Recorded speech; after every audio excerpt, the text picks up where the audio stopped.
This is the original esport racing game. This is iRacing.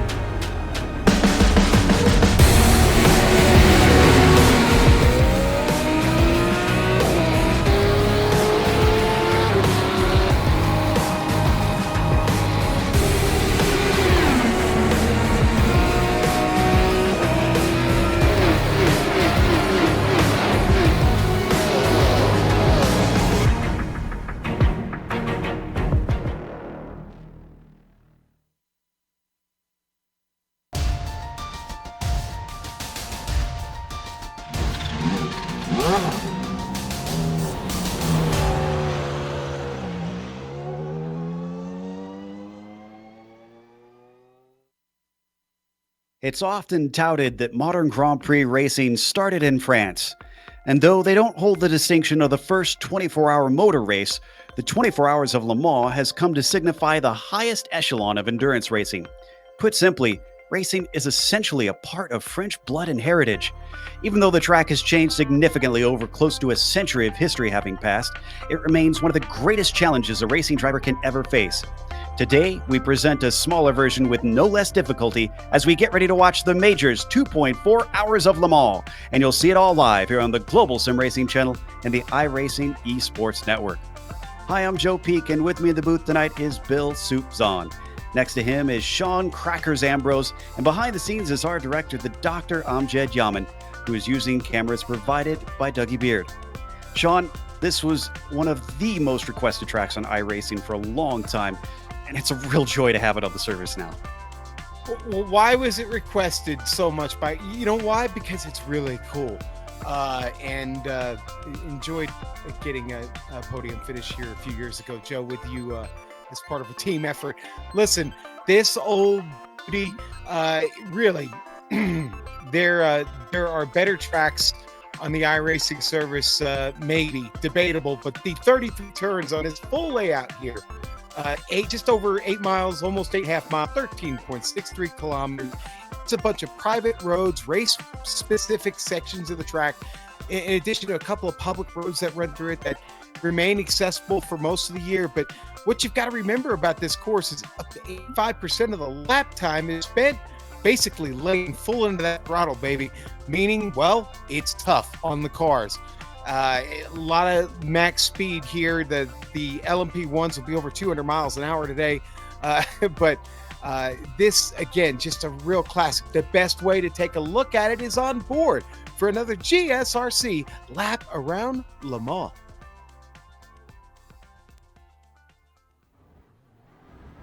All right, we've got Amjad Yaman of the GSRC 4 GT, so let's do a lap around Le Mans. Down the pit straight, you'll be picking up speed out of the relatively slow final chicane. Because of that, by the time you reach the Dunlop curve, even though it should be flat out, the fact that the racing line takes you off to the right means you'll need a little lift. Then you'll be braking hard for the Dunlop chicane.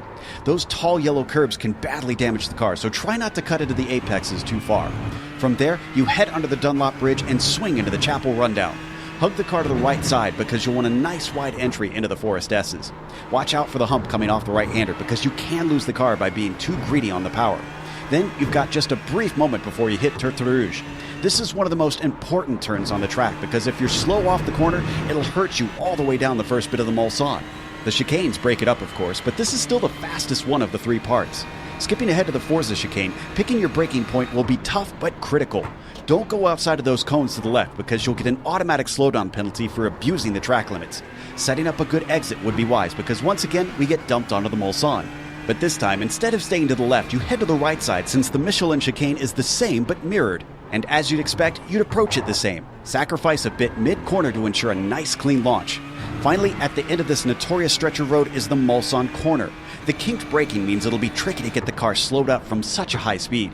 And while the gravel on the outside can keep you from plowing into the tires, it also slows you down a ton, and that's really bad news since you've got another long straight ahead. Yet again, it ends with some devilishly tough braking at Indianapolis. Brake hard, get the car planted, and try your best not to let it swerve into the Armco. Quickly, you've got to bring it across the track to line up Barnage. This is one of the slowest and most frustrating turns on the circuit, but avoid understeering into the wall to the outside, which narrows up and makes for a dangerous exit. After a slightly shorter stretch, you come up to the Porsche curves. They start fast and tighten as you go. Bridge with that big blue wall can be especially precarious, yet require you to get pretty close to help carry your speed. Karting forces itself to be a compromise because you'd like to let the car track out, but it's best to stay tight to the right to open up the final left-hander. It'll be really bad too if you exit too wide, because this is another monitored spot that delivers slowdown penalties. Maison Blanche is a flat-out nothing chicane, and now you're coming up to the pits. Make sure to practice how late you can brake on the way in to ensure you don't get penalized for an unsafe pit entry during the race. But for now, we're slowing up for the Ford chicane. Try not to take too much of that red curb and then power your way out of there towards the line. Hopefully, if you've kept it all together, you've now finished a lap around the mall.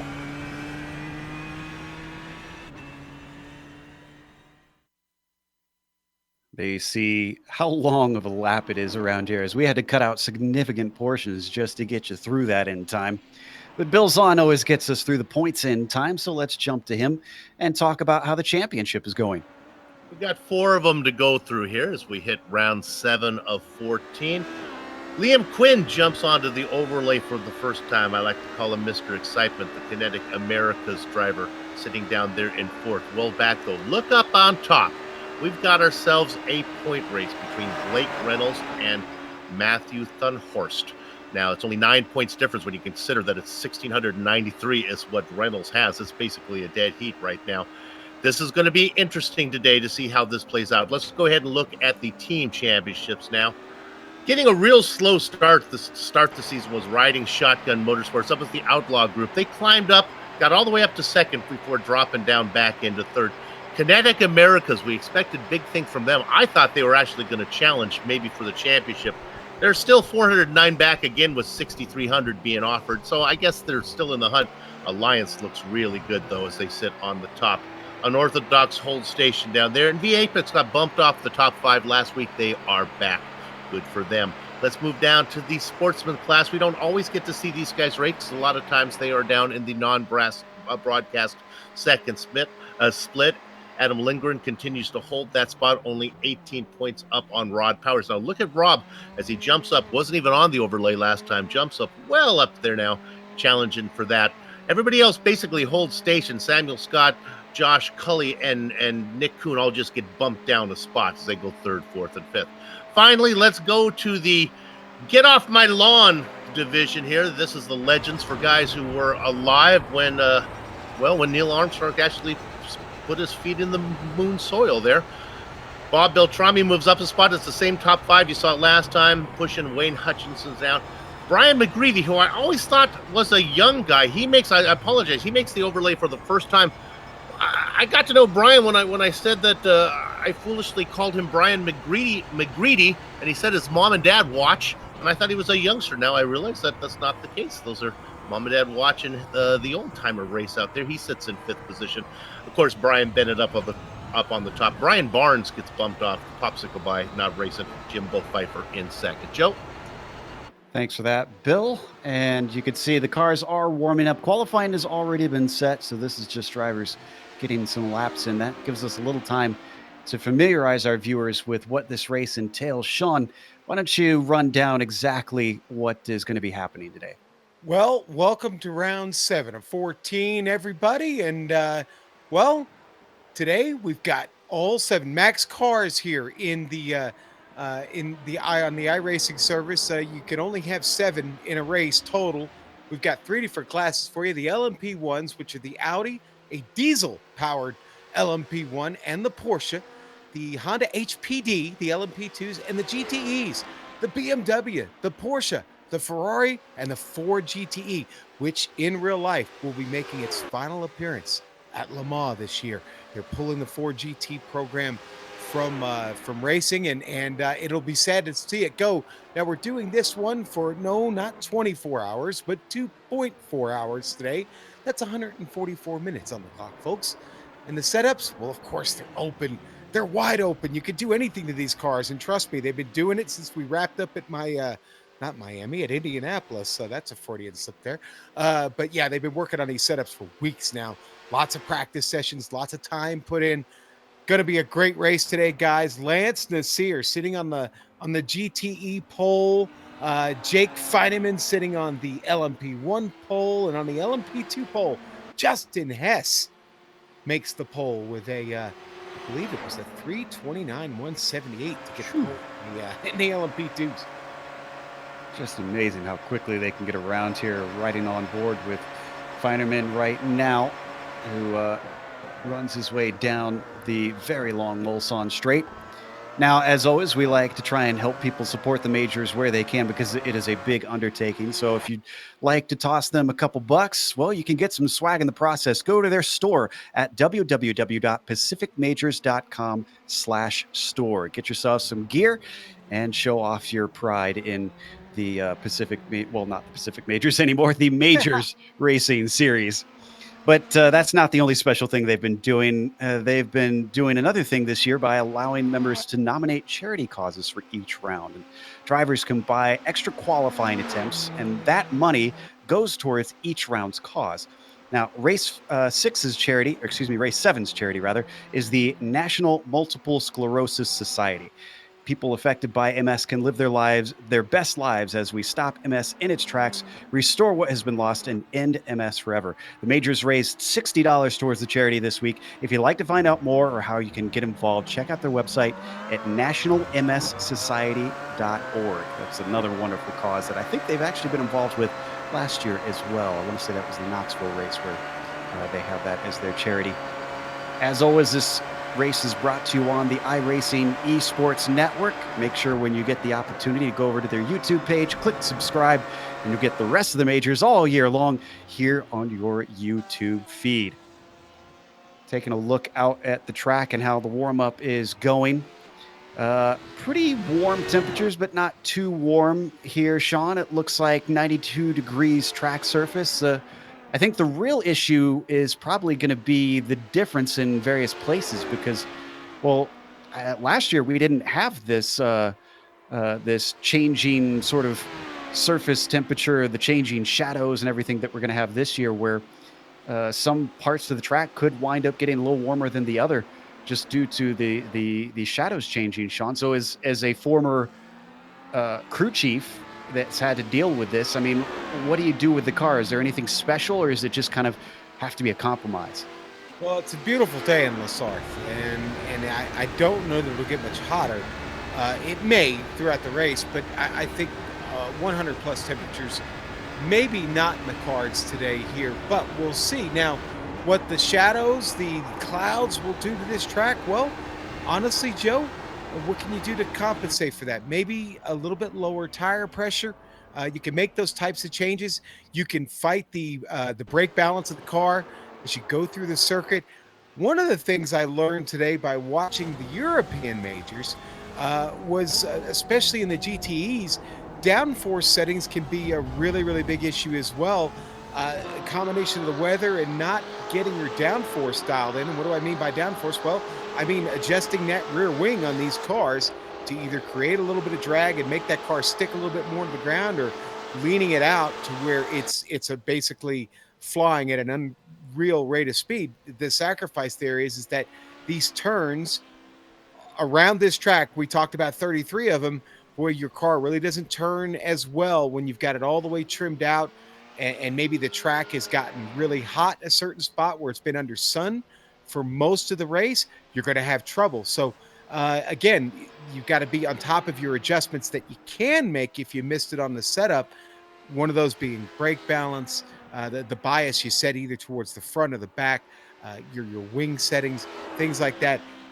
Those types of changes that you can make from either a pit stop or from in the car, but you're going to have to be on top of those today, especially since iRacing gave us the weather and the transitioning tracks. All that is a factor now. And, well, if you've got a crew chief on the box, hopefully he's keeping track of most of that for you, and you're focused and left to drive. So the ones with the crew chiefs around here, especially the well-informed ones, I think are the ones that are going to have the advantage today, Joe. That'll be fascinating to watch. Bill, I want to touch on the championship real shortly before we go to the qualifying here. Or excuse me, the qualifying order here. You showed how Thunhorst had really caught Blake Reynolds, which I was a little surprised that Matthew has been doing so well. But then we have to remember that it seems like Blake has not had some of his best moments so far, especially if you look back at Indianapolis a couple weeks ago. Yeah, I had to go back to see exactly what was going on. I think, Joe, you nailed it. It's a it's a little one from column A, one from column B. Reynolds has been just a touch off of his game. Thunderhorse has been really good. What you want to keep in mind today, now I'm going to get into the weeds here. I'm trying not to make this too confusing. Because there's 3 different classes, to make this fair, everybody you get, as qualifying is going to come up, they're going to give away 3 first-place points. If you finish first in your class, you get first place, first place, first place. If you finished second in your class, you're going to get 4th place points. That way, fourth. That way it balances out equally, Joe. And that was a nice system that they Yeah. took a number of years to try and come to. So we've got the grid ready to go. So let's run down the order, starting with the LMP1s. Jake Feinerman starting on the pole with Brandon Guaracia starting in second. Eric Smith will be P3, and then Travis Warling starts on the outside of row 2. Steve Driscoll will be P5. Blake Reynolds, current championship leader, in 6. Michael Thompson starts 7th, and then Ross Banfield P8. Jason Fleischle back once again next to another familiar name here at GSRC, Richie Hearn, they're 9th and 10th. Daniel Johnson will be 11th, and then Brian McGreevy will be P12. Tyler Gilmette starts the unlucky 13th, and then Ray Partridge will be P14. Dale Green 15th, Kyle Murphy 16th, and David Hanger starts in 17th. Bill? On the pole, it's for the LMP2s. It's Andrew Simmons. We'll get to learn about him. Scott Corbin is going to be outside of him. Little Train, Lionel Kalisto sits 3rd. Rutgers Kev is in the 4th in class there. Will Leslie and Mark Schindel make up the next row? Thomas Hintz and Jason Lundy. Good to see Jason from Puffin Racing back racing with us again. Andrew Oakey, always fun to watch. Dick Mueller is going to be next to him. Brian Bennett, there's your old-timer. Gustavo Ciafarini in the 29th overall spot. The Salami, Bob Beltrami, is going to be next with Joseph Holman behind him. Ernie Ludwig and Double G, Gerard Gilbert is going to be back there. The last car in this class, Rob Powers. Sean? All right, we'll go to the mighty GTEs. Lance Desir, the Canadian, the pole sitter, and a number 409. Mark Torres will start 2nd. Trevor Clement with us tonight in the 111. He will start 3rd. Sam Adams in 4th. Another Canadian, Ian Gagnon Renaud, will start in that 5th there. Christian Eisler is joining us. The Iceman starting 6th. Matthew Thunhorse 7th. Miguel Alcrudo is starting 8th today. Wade Hayes 9th. Kevin Hill 10th. Vincent Leabier starting 11th. Liam Quinn 12th. 13th for Dan Garber. Brian Barnes in 14th. Brian Halleck going to start 15th. We'll try not to get that mixed up. Christopher Sherburne starting 16th. Wayne Hutchinson starting 17th today and in 18th. The final car in this field, 52 of them. Jeff Schmeier, the man for Georgia, starting at the back. Airplanes. Indeed, it is tradition here on iRacing that we have the Jets do a flyover just before they go to green. So there you can see them coming down the front stretch with the tricolor trailing behind in smoke. That plane in the middle is drafting, wants better fuel mileage. And that's good timing because right now we've got our leader coming through the Ford chicane. In fact, I think they're going just now. They're getting the green flag. Jake Feiderman accelerating away. 2.4 hours of racing here at Le Mans, getting underway with the LMP1s looking almost all single file down the front stretch. They got strung out in those chicanes. Let's go to the LMP2s. One of the trailers of the LMP1s, Brian McGreevy, had an off track. He's going to be well back. Andrew Simmons leads the way down into the first corner. Scott Corbin behind him. Lionel Kalisto. They know they got 2 hours and 24 minutes to race. Everybody taking their time. Sean? Honestly, I think the GT started a little too close between the LMP2s. They are stacked up and now starting to spread out as they get to the Dunlop curve finally. Oh, we got one car off. It was Ian Gagnon Renault off and into the wall hard. Didn't even get to take the start. Poor Ian, as he finds himself already in the wall on lap 1. So you can see the GTEs getting onto the Mulsanne out of Tertre Rouge, as actually our LMP1s, I believe, are already out of the Mulsanne, out of the Michelin chicane. Nope, they're heading up to the Michelin chicane right now, I believe. There's a 717 of Guardia running in second, trying to chase down Feinerman. We're used to seeing Brandon racing over in the Autobahn Sports Car Challenge. Right on Eric Smith right now, just over the nose of the third place car. That is now out of the Michelin chicane, heading down towards Mulsanne Corner.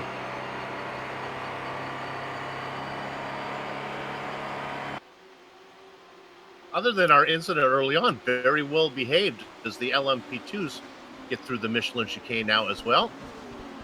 Well, I wish I could say the GTEs were behaving. They're having a little bit of fun right now. Adams, Thunhorst, and Wade Hayes having a little party here on the Mulsanne Straight. Yeah, this is up towards the front as Thunhorst is side by side coming into the Michelin chicane. That's Sam Adams next to him. Just behind them, Wade Hayes finds an opportunity to get into the mix. He out accelerates Adams off the chicane. He's going to get one spot. That moves him up to fifth. Let's see if he can get another. Train of cars streaming down as they pick up speed. Up to the inside. Here comes Hayes. Tricky. First lap, guys. Yeah, no really. kidding. I guess after they ran the iRacing 24, this seems like a sprint race to these guys. And through the corner, wheel to wheel, nobody willing to give up. Looks like Thunhorst has the slight advantage down the straight, but again, it is going to kick off to the right, so it's going to be a slightly shorter line for Wade Hayes. Are we thinking 3 wide on the first lap into Indianapolis? Sam Adams thinks twice about it, thankfully. I was about to say, my goodness, these two still going at it. Finally, Thunhorst backs out of it in that very scary kink of Indianapolis. Takes a little hot down into the second part of the corner, and that catches out Adams, who's now under threat from El Crudo. Oh, and that is Hayes, I think. Wade Hayes loses the car coming off of Arnage and loses multiple positions. Oh, and now he's squeezing Liam Quinn, our winner from the Indy 500, off to the side. Eventually gives him space. You were right, Sean. This is ridiculous for a first lap. I'm stunned that they're all running this just this close right now. And I think we had some sort of problem with Jason Fleischle because he's taken to the pits. I'm going back to check and see if I can find what exactly happened to him. I wonder if he got a slowdown penalty and didn't serve it soon enough. It's been more than 15 seconds, so it's definitely not a slowdown penalty, I think. Meanwhile, let's go over to the LMP2's Bill. We've got a former champion up front. Yeah, now, Andrew Simon got off to the lead, but when the opportunity presented itself, Little Train, Lionel Callisto got to the lead, and he is pulling away. Simon right behind him, and O'Keefe. These three guys are really nose to tail. They've been putting on a good show. Over in the LMP1s, a couple drivers I want to talk about. Reynolds is up, last time I checked, 2 spots. He is now racing in 4th position. And I got to give a shout out to my booth mate, Richie Hearn. How about 4 positions just in a lap and a half? Now in 6th and a coming. We kind of figured Hearn, who's good at those high downforce cars, is going to perform well here today. It's a pretty looking car, too. They'll see him coming, won't they? Absolutely. It's pretty much tradition for those Elite West cars to have those bright yellow colors. But I think he is having a little bit of connection problems once again. So he's disappeared for us. Yeah, Sean and I noticed, so he's okay for me. Sean and I noticed that maybe he has that internet gremlins behind him. We'll see. Okay. We've already got Fleischle coming through the GTEs back here, guys, and he's coming through those battles we were just following a few minutes ago. Pass up front at that. LMP2. I'm sorry. I didn't mean to bring you there. Simmons is killing me here. Simmons is killing me. Looking on screen at those GT cars, though, into the Michelin chicane. Still side by side. We saw this last lap, and it worked out. Seemed to work this time, but they are certainly not shy of costing each other early.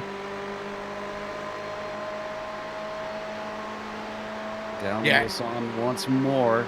Clement leads Nasir and Torres. And much like we saw last weekend in the iRacing 24 Hours of Le Mans, the Ferraris have the upper hand early, Joe. All of the Ferraris right now occupy the top 7. The nearest BMW back in 8th, already 8 seconds off the pace. This battle happens. We'll check in real quick on what happened to Callisto, because seems to have lost the lead. It's because actually he's lost a lot. Where is he right now? He's down to 12th. What happened? He had an off. It looks like it's Indy. Oh, and he got the wall too. So not only does he have to deal with being set back in the field, but significant damage on the nose of the car. Good news for him. Yeah, there's a spare car that you can have. The bad news for Callisto fans is he won't take it until later in the race. Let's see what he can do with it. Unfortunately, he's put Yeah. himself under the gun and already... Oh, Look at no, that. he's coming in early. Joe, he needed to. The front end on that car, pretty bad. The right front especially. I think he was just lucky to get it wheeled into the pits, to be honest. Meanwhile, we look at the drivers who he was battling with earlier. This is O'Keefe, who's lost a little ground to Simmons. Mark Schindel now up behind him, about half a second back, trying to get up. Oh, and he's going to pull over and let him through. Cut course, maybe? Going to lose picture for a moment here. Not a bad time with him being on the Mulsanne stretch. Not a whole lot to see except cars just with their foot to the floor, heading down a straight line. I guess our drag racing fans are sad we're not watching this. They want to know when that's being added to the service, by the way, drag racing. So it's Yeah, that's heavily question gets debated asked a over the lot. past week. And no pass this time. Schindel's going to stay ahead of O'Keefe. I wonder if Kevin got a slowdown there. The fact that he just pulled aside like that was a little odd. He's very close behind now as we ride on the gearbox of Schindel. But he's going to just chill back here for a second, not interested in overtaking. Rutgers Kev, of course, very happy to be back. He unfortunately had tech issues with his wheel. Had to get a new one. And once one came in, he immediately rushed back onto the service. Hey, Try to get some guys. racing. We missed it, but Vincent Labiere had trouble back, I don't know, maybe about a minute ago, coming down to the Porsche curves. He lost it. The car got wicked. His BMW up on its roof. And we did find it. We got the replay. Here it is. It just bit, and it bit hard. This is into karting, it looks like. So it's the latter end of the Porsche my. curves. Wow. A violent wreck for the BMW. Very lucky it wound up on the wheels. He was able to drive away. Well, Joe, the team had enough time to get the car off the trailer, into the garage, back out on the pit lane, and, well, Vincent is in the second car. Well, he now has no bullets left in the chamber, so he's got to try to keep it squeaky clean as we jump up to the number 51. This is Steve Driscoll running in fourth. And then now it looks like Guarcia has, actually, is this recent? Did he just recently overtake Feinerman? Trying to check to see, because I believe it was reversed not long ago. Of course, Feinerman qualified ahead of him. Looks like it was a while ago, so this has It been does, yeah. I'm not switched seeing it, around. Joe. We've honestly had so much going on here early. I guess it kind of got away from us. Miguel Crudo and Sam Adams having a heck of a battle right now. Yeah, 3 classes to keep track of, and we've only got 1 screen, so unfortunately something's got to take priority. Let's jump down to the GTEs while we're at it. Coming up through Arnage. Yeah, Adams has just been driving really, really hard. him and Al Crudo, they went side by side through Indianapolis. Now they're nose to tail, but this is I don't know that this has been the friendliest of battles between these two over the last lap and a half or so. If I'm not mistaken, isn't Al Crudo another one of the drivers that hops over from the Precision Racing League? I want to say that we've been seeing him on there. Well, I was going to say we've got a lot of cross-league participation going in this race with Precision Racing League drivers, Autobahn drivers. Trying to see, well, Richie Hearn technically qualifies as a Lionheart Racing Series driver also. Yeah. So, yeah, a lot of crossover in this. Oh, and Adams cut the course. Yep. That was a slowdown for sure. Got to be careful coming off the Porsche curves. That's one of the things I even put it. What was a big bobble off of the Ford chicane? That's one of the things I put in my notes, Sean, that I figured those cut course penalties could play a big feature in the race. Yeah, and I told you how hard Sam was driving. I mean, he's really been driving it hard, and that was a perfect example, just over driving it a little bit, missed his mark, and had to suffer the penalty for it. This is Christian Eisler, the Iceman on screen, very used to driving this Ferrari at this point. Being chased by Mr. Excitement, Liam Quinn, down through the Forest S's. Adams has got the car underneath himself. You can see already starting to pull a gap on that Bushfink racing machine. Fear the bird. Fear the bird. It's only a matter of time before Bushfink cars started to invade here in the majors, right? Only a matter of time. Although he's going to be invaded by Liam Quinn because he's got a nice draft coming down the Mulson's first portion up to the Forza chicane. I think he may have lifted. The 24 has stalled out slightly and is no longer gaining.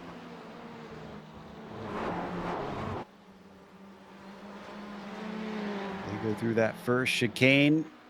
Not much difference between the cars, although Quinn a little sloppy coming off the exit.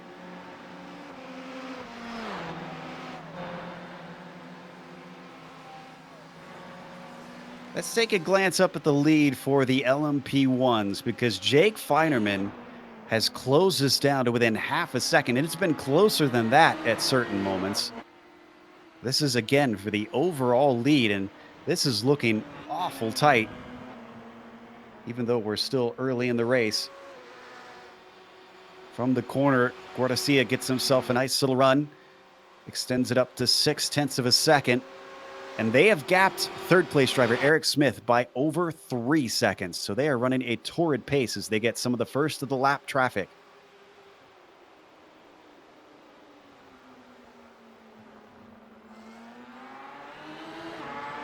Really is stunning how quickly these LMP1 cars catch the GTEs.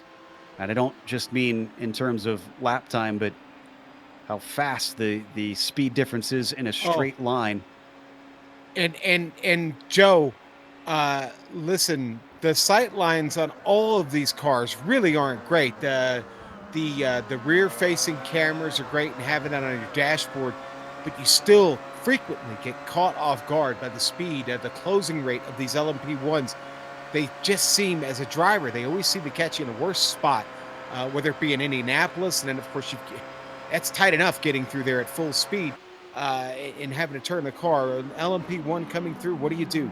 You stay in your racing line, you get out of the way? Well, general thinking says the racing rules say that you should stay in your line and continue racing. But again, these LMP1s come up on you so quick, it can be a bit upsetting at times, a bit alarming. We've had a change for the lead in the LMP2s. Kevin O'Keefe, Rutgers Kev, is up front. This is a phenomenal drive so far for Rutgers Kev. We've seen him also in Autobahn quite a bit and in this specific car. So as he's now up in front of the 416 and they hit the Forza chicane, how long can he stay up there? Tell you what, when he made that pass, it was a close one. They almost came door to door, him and Schindel, but O'Keefe pulls it off. And yeah, I think we're glad to have him back and have those wheel problems that he was having behind him. As we ride on board with Schindel, he's starting to gain. He's going to give a little bit of a lift and let him stay in front. Doesn't want to go too wide here through the Michelin chicane. That's Simmons behind them that we'll see once we go off board. He's riding in third, giving chase, hoping to keep touch with these two. I don't think have we ever seen Kevin O'Keefe get a win in the majors? I don't believe he has. We have not. We have not. He is still seeking that first win, Joe. Maybe we should stop talking about it. Yeah, I was just thinking that. Just saying. We don't want another YB. Oh, because he'll definitely put it on us. You know that. He'll put that on us. And we've had another pass for the LMP1s. Guarcia gets overtaken by Feinerman. The 619 now up in front. All the way on the other side of the track from what we were just watching down through the Forest S's. And honestly, there's so many changes for position going on within the classes right now. It's kind of hard to keep track of them all. But I'm thinking it was a little bit of a pullover by Brandon Guarcia, to be honest with you. Brandon probably working with saving a little energy in that Porsche 919 and keeping maybe an extra lap run for him in store. Because, well, right now at 5.5 laps for the LMP1s, Joe, they're going to be coming up on a pit stop here pretty soon. I'm glad you brought up the energy as well, because the hybrid systems on these LMP1s, I've really come to appreciate how complex they are by the differences that I've seen in drivers in these cars. And the competitiveness always seems to come down to who's sussed out how to use that battery. But in this case, I have a feeling, I mean, is that battery going to be able to save you a lot in terms of fuel?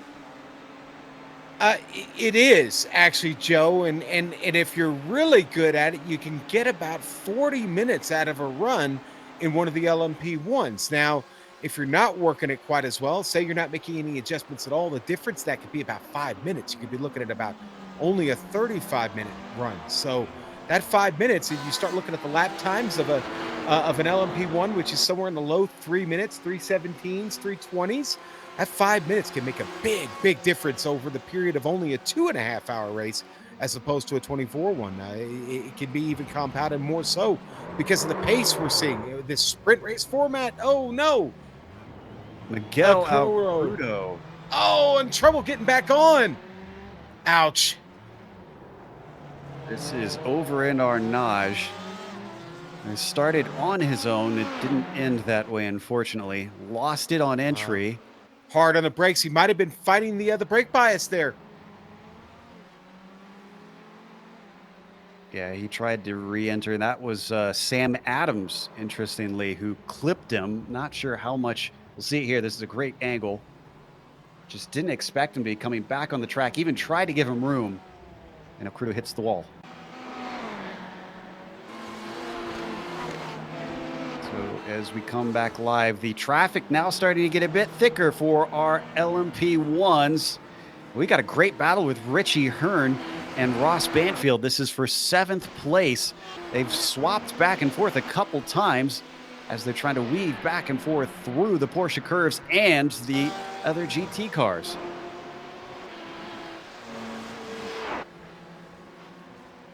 Now, Banfield does not have a wing, but I think he's got one on my screen.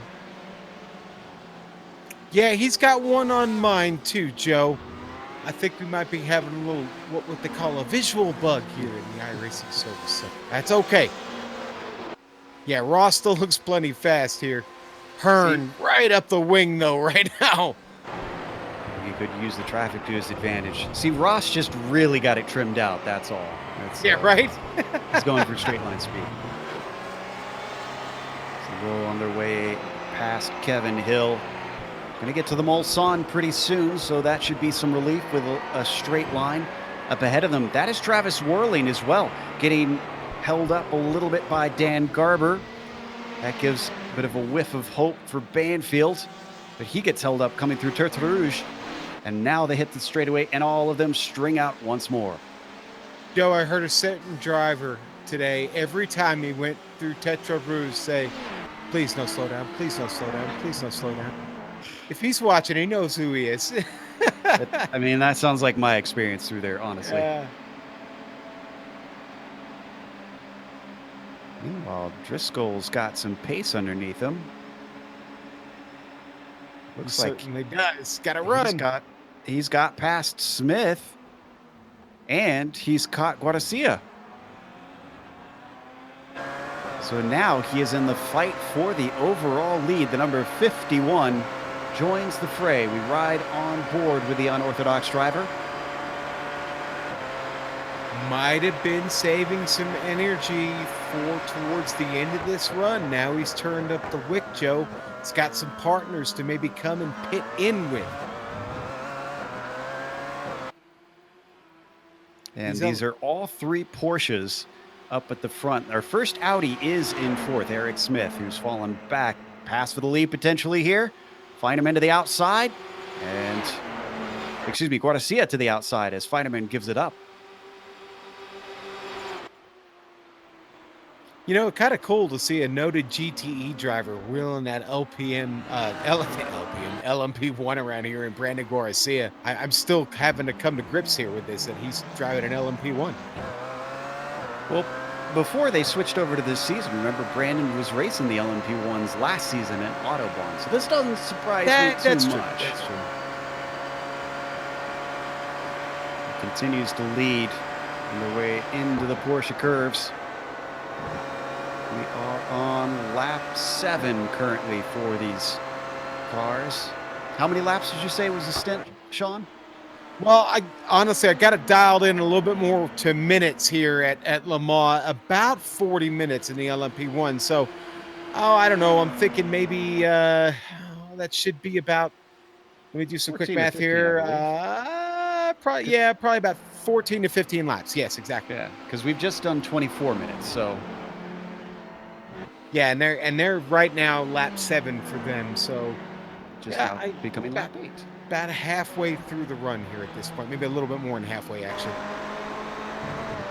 So we follow some action between Eisler and Adams. Eisler's recently taken this spot. This puts him up to 4th. Eisler's now up onto the podium even. Yeah, he kept working on Adams, and he's able to get a pass done on him. Now he's actually put a little bit of a gap on him, about a half a second. I wonder if Adams is dealing with a little bit of damage. Remember, he made that contact with Al Crudo. He did, Joe, and he's got a little bit of it on the right rear. And I do wonder if that's maybe affected his aero or even just the ability to get that car to turn a little bit. But he's still close enough here. The Mulsanne straight should sort this out unless that is truly some major aero damage. It doesn't look like much, but you don't always know until you're actually in the car. If it's the right rear, that wouldn't be the contact with Al Crudo because he hit him on the left side. No, I said right rear. Something else. No, I meant left. I'm sorry. My left and right all mixed up. Easy to get that confused sometimes. It depends on what angle you're looking at the car from. This is right? true. I'm always, whenever I'm watching on TV and commentators talk about the left rear, and I'm like, no, that's the right rear. And then I realize, no, they're talking about the driver's perspective. So I feel you. Meanwhile, as we watch the car of Marc Torres try to chase down Clement. Everybody's probably wondering. Whoa, and what happened there? Big trouble there for that LMP1. That was trying to pick up who that is right now. I'll get it for you. He's still crabbing on the Mulsanne. Look at that car, just a mess. Is that Johnson? Daniel Johnson. The 474. There's Soup. I've been listening to the broadcast. You guys have been doing great. It's like you didn't even miss me. I heard Johnson got. Yeah. Oh, Go it ahead. was awful here. He got his right side on the grass. Watch this. There's a little grass outcrop here. It is a street course in this portion. Yeah. So. On the right-hand side of the track. Right there. Oh, he hit that little patch of grass that sticks out. I see that, Soup. Oh, That's how all it took. That one little flash. That is wild. And as that just happened, Tyler Guillemette had a problem in Mulsanne Corner. He's down in 12th in the LMP1s. I think he caught the inside wall when he spun it. trying to overtake a GT car. Boy, he hit it hard. Dunk. That's a tough break for the Audis. They could definitely use some help out here.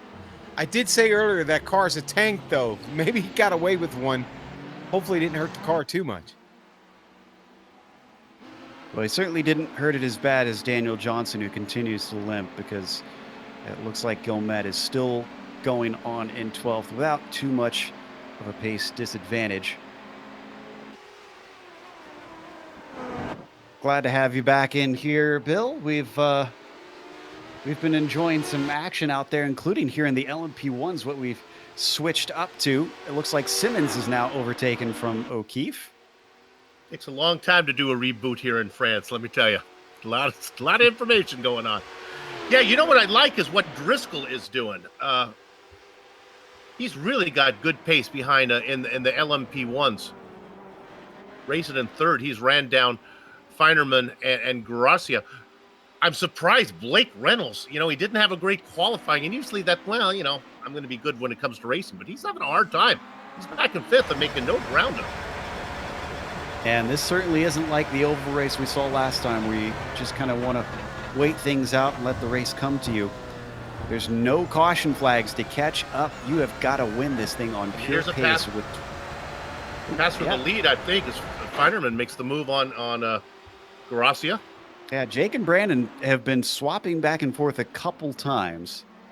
I think this is a little bit of a friendly battle. They don't seem to be too fussed about blocking each other off and defending position.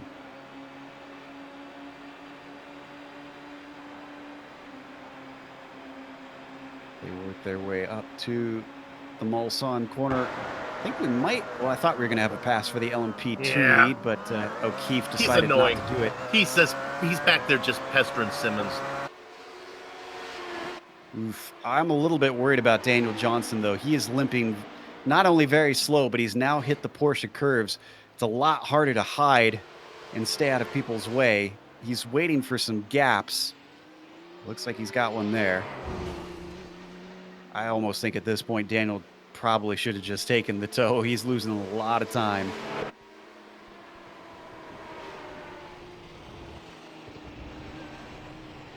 Very good heads up from the 474. He's mostly managed to keep out of everybody's way without causing any issues. And he's just about home free to get that spare car. That is a trooper. Meanwhile, back up to the leaders in LMP1. They're coming up behind him. It is still Feinerman leading Guarcia, leading Driscoll, all in a line separated by, it looks like, I want to say about half a second between all three of them almost. Here goes Driscoll. Ooh. I know you said that Feinerman and Garcia have been playing together. I don't know if they invited Driscoll to the party. He's up here.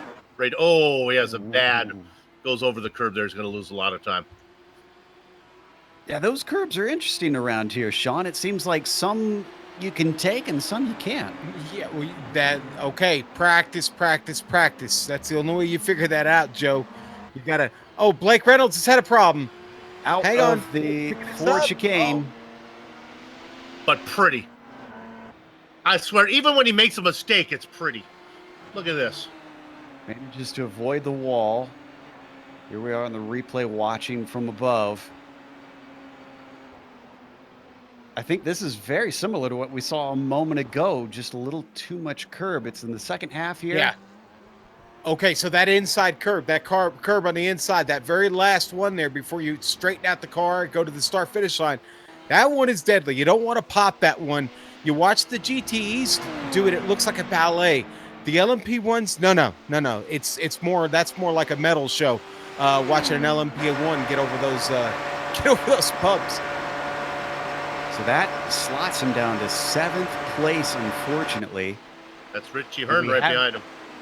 And we've had a change for position in the front of the LMP1s. Guarcia seems to have had a problem out of the first chicane on the Mulsanne. Driscoll now moves his way up into second and is spying first as they hit traffic.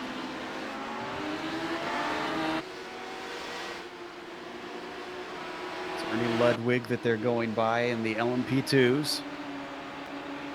And I think Driscoll's going to have this one. Look at this. From 5th on the grid, the unorthodox driver is on a tear. New leader, 3 different leaders so far at the front of the LMP1s. Let's go to the LMP2s where we got a battle for the lead down there. Well, Joe, it's back and forth between Simmons and O'Keefe. O'Keefe, just about half a lap ago, works out another pass around him to take the lead back, but I'll tell you what, welcome back, Kevin O'Keefe. You've got your hands full, buddy. Andrew Simmons is giving you nothing here, and right now he's at command. The LMP2s, they'll be coming up against a pit stop as well, Joe. Their time, not so much different than the LMP1s. They go maybe an extra lap or two. So really, they're in that window here within about the next 10 minutes. Honestly, the LMP1s are in their window now. I would expect the next 1 or 2 laps, they'll be coming in for a stop here. Love this nose cam riding on board Simmons. Let's stay with this, but I can tell you that Feinerman did get back by Driscoll on the next straightaway. It was another draft pass down into the the Dunlop chicane, rather. Andrew Simmons not going to let that blue and white warm-up lap car get away.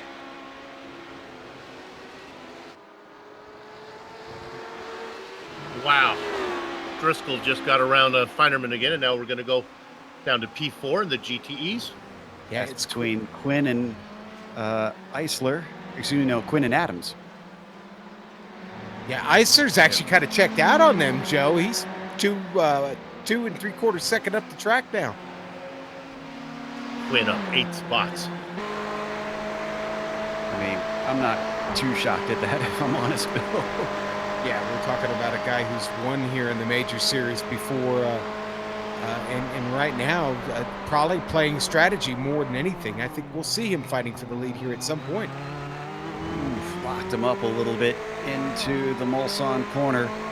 Sam Adams rocks right up underneath the rear wing of that Ferrari, gets the tow, but not interested in going by him. He's just going to hang out back here and stay in that 5th position.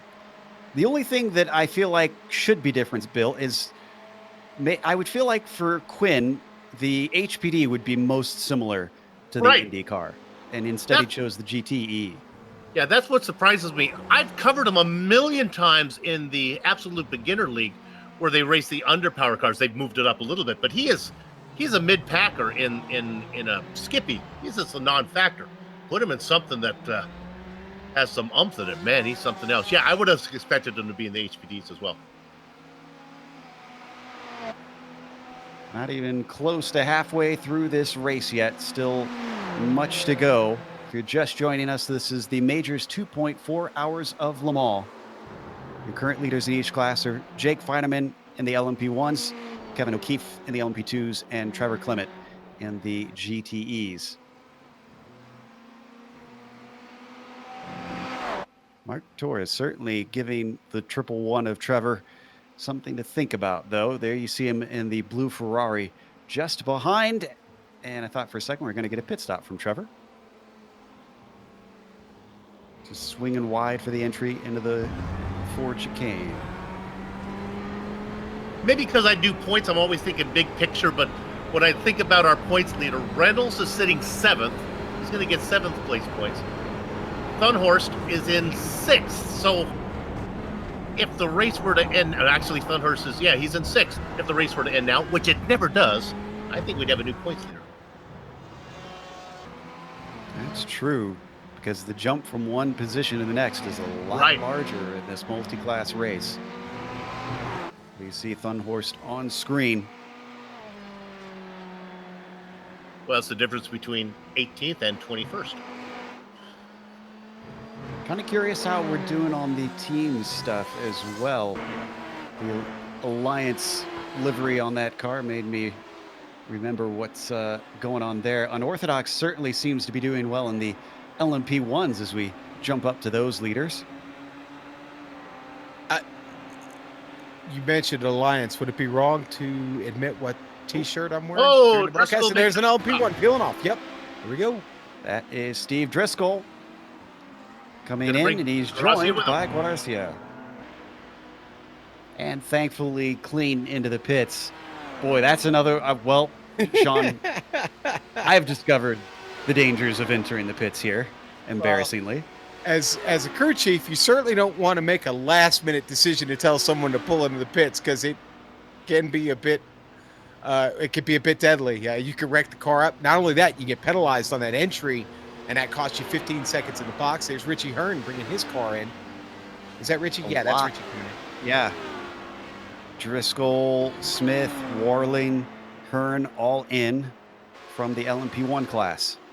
Yeah, right at 11 laps and just about we started. Yeah, no, just right at about 40, just over 40 minutes. Thompson pitting, Kyle Murphy's coming in, Ray Partridge. Very few drivers able to continue. Feinerman, Banfield, and Reynolds so far, the only three. A lot of traffic, though, now that they've stayed out. Boy, that's close for Feinerman.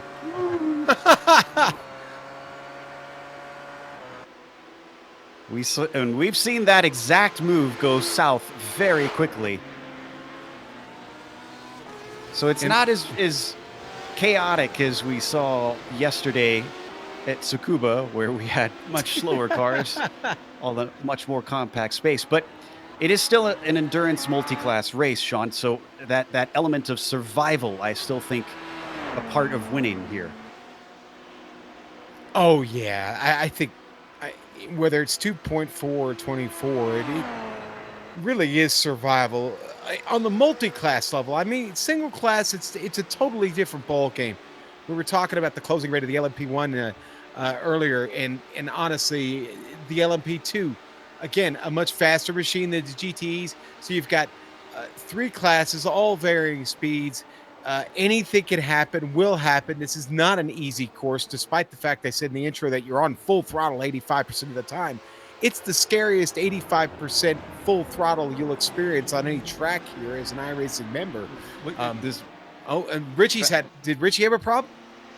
Well, I know he's in a little bit of a fight after his pit stop. Oh, he spun it in the Forza chicane. He didn't hit anything. Gilmet. Yep. Gilmet has not pitted, so he will get that position back, but that is time lost for the number 70. We were going to watch it from above. There's the overtake on Gilmet. I think the car over-rotated on him a little bit there much, Joe. And Richie's probably kicking himself right now on that. From what we know of Richie, yeah, I expect he's unhappy with himself. If we can look at Driscoll real quick in fourth position in the LMP1s, he was racing up front when he took his pit stop. He's really done well as he's got about almost 3 seconds, well, 2.5 seconds on Garcia now. So clearly a much better pit stop than Feinerman those around him. And these pit stops look very, very quick in the LMP1, so the tiniest of margins are going to be so important. And Feinerman just coming in. He's actually coming in as our first GTE. Maybe a bit of an early stop. Sam Adams is rolling out.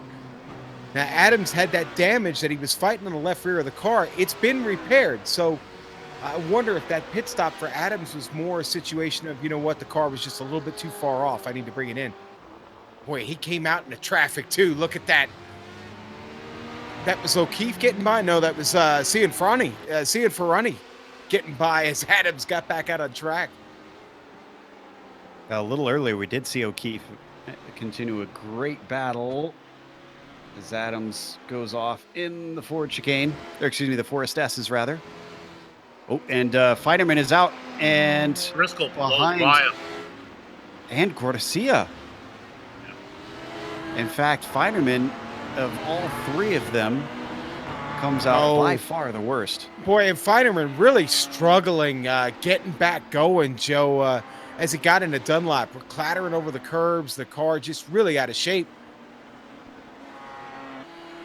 Driscoll only took 22 seconds in his box. Garcia 26, Feinerman 28. Wonder if Driscoll did not take tires on that. Kind of curious who's double stinting them and who is not. If that's a viable strategy at all. So that your order after the pit stops the first sequence of pit stops for the LMP1s has completed is Driscoll leading, Guarcia second place, second and a half back, Feinerman 6 seconds back. Oh no, Driscoll! What just happened there? That was Brian McGreevy, who I believe was a lapped car, was he not? But I think a teammate. McGreevy came out the worst of it. Wow. I'm not sure what exactly happened there. It wasn't good. Oh, we could see from there that Driscoll caught a bump. That sent his car flying in his teammate. Good job for everybody else missing McGreevy in that, because they were certainly coming onto him very, very fast. Well, we were curious if he had taken tires. He didn't. You saw him hit the bump there from the roadkill cam. That tires had nothing to do with that right there. That was just the car just getting totally upset. And he rubbed along the Armco for a long, long time. So this changes the face of things. Guarcia now inherits the lead. Feinerman, who has regained some of the ground that he lost. It's about 4.5 seconds up to the leader. And then third now goes to Eric Smith in those LMP1 cars. Only a second and a half back. Simmons pits from the lead in the LMP2s. That gives Kevin O'Keefe the lead. Those two on a slightly different strategy, it looks like.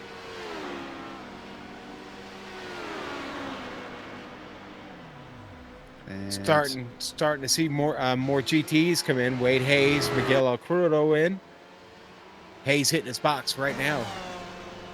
Got that number 3 stall.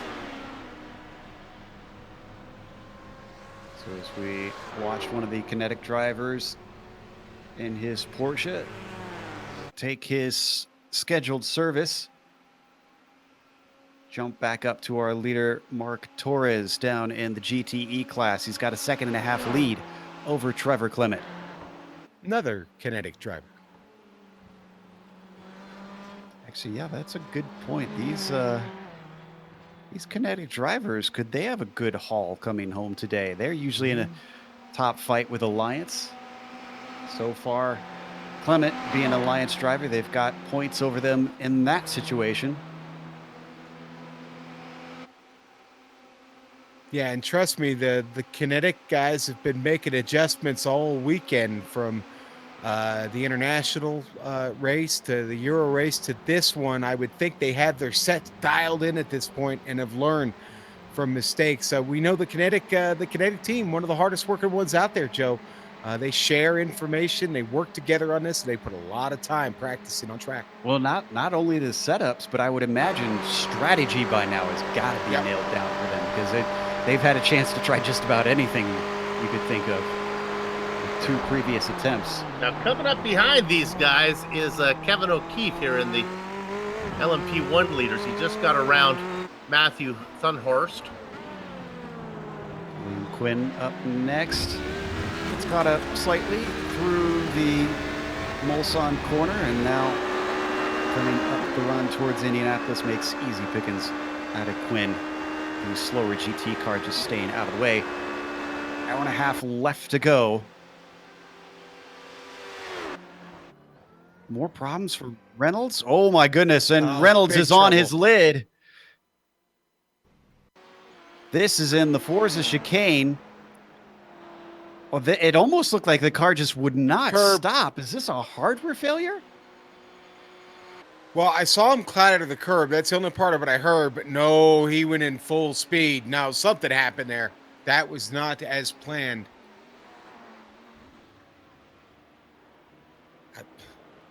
Boy, that's odd. Maybe pedals failed on him. That's just... I don't want to sit here and say that looked like a lack of focus. That just didn't look. It looks strange, right? Abnormal. Yeah. Yeah, abnormal. Right. That's the one you want to choose. Exactly. Oh boy. Our current champion, unfortunately, had to take a tow with him not winding up on his wheels. Wow. So he could get back out there, but it is going to be damage limitation today for Reynolds. Yeah, and of course he's waiting on the tow. He's there. He's in the box, but that's going to be. Oh, it's going to be a couple minutes from there. 2.5 minutes probably.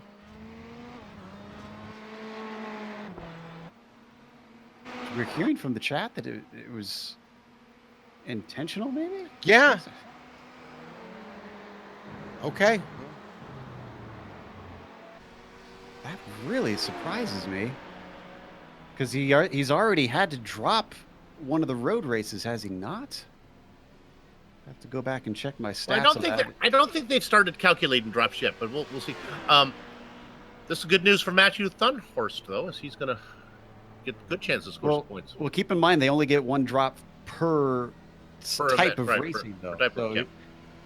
And that's what I'm saying. If he's dropped a road event already, yeah, then that's not good. So this is O'Keefe that you see in pit lane. A lot of the other drivers are still going. Schindel stays out. Corbin stays out. Leslie.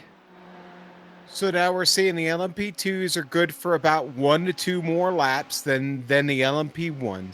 And the GTs are all really in about the same time frame. I mean, Quinn is just now coming in. So is Jeff Simmons. Simmons is in it. And again, sorry to interrupt, but Simmons comes in immediately. Did he maybe get a penalty for speeding on his way out? We'll find out soon enough, I guess. But this is highly unusual. He was in the very previous lap. Comes to his pit stall. If he's in for 15 seconds, that is absolutely a 5 seconds. I don't think he can make 90 minutes. This is a 30. This is a thirsty track.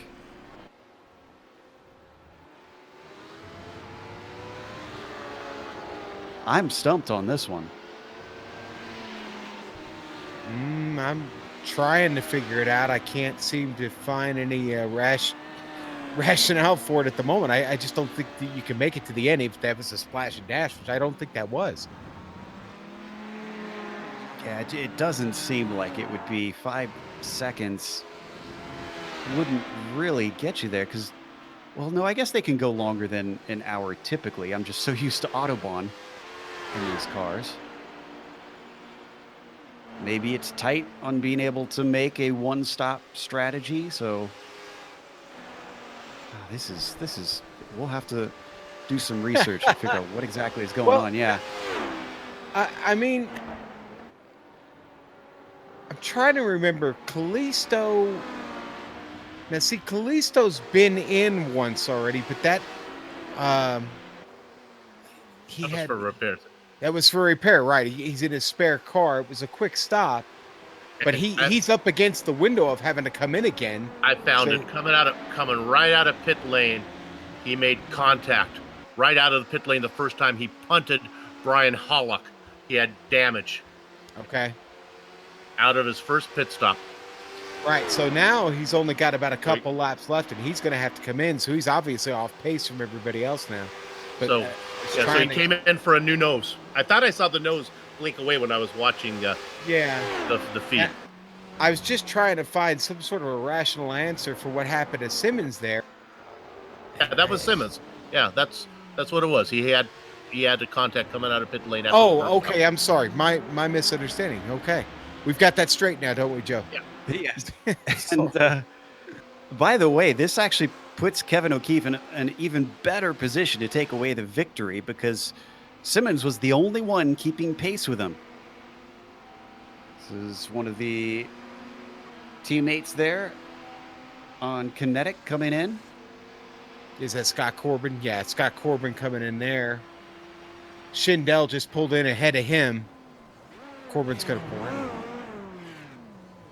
And Will Leslie, did he run out of fuel? Uh-oh. Yep. Ooh. Cluck. Not a track where you want to run out of fuel on. Long At pit least lane. he's relatively close. Yeah, long pit lane, long lap. Car's got an awful lot of momentum. I think he's going to make it down the pit lane, but boy, not optimal. Look at that. Positions going by. Everybody else coming through means O'Keefe will now re-inherit the lead. Now, you might notice that it is a small gap between himself and Callisto, but as we said, Callisto on an alternate strategy, so probably not in the fight for the victory. We'll get a clearer picture as things go by.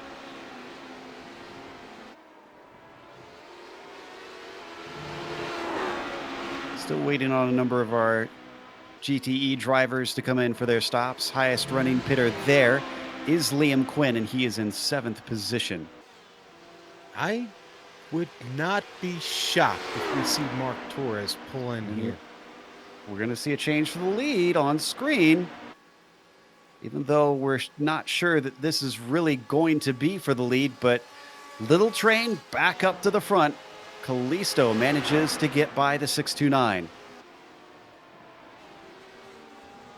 Well, to put a positive spin on it, I mean, if the pit stop strategy works out where he was in his window when he had to take that first stop, which was awfully early, then it'll be okay.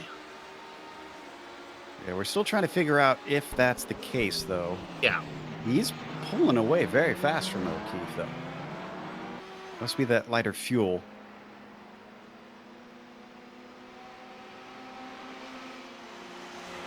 A lot of traffic has separated significantly.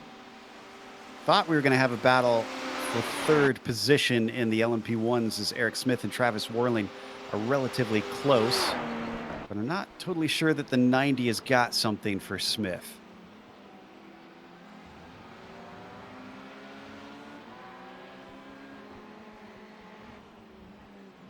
They work their way through Arnage. They just put another lap on Mark Torres, the GTE car.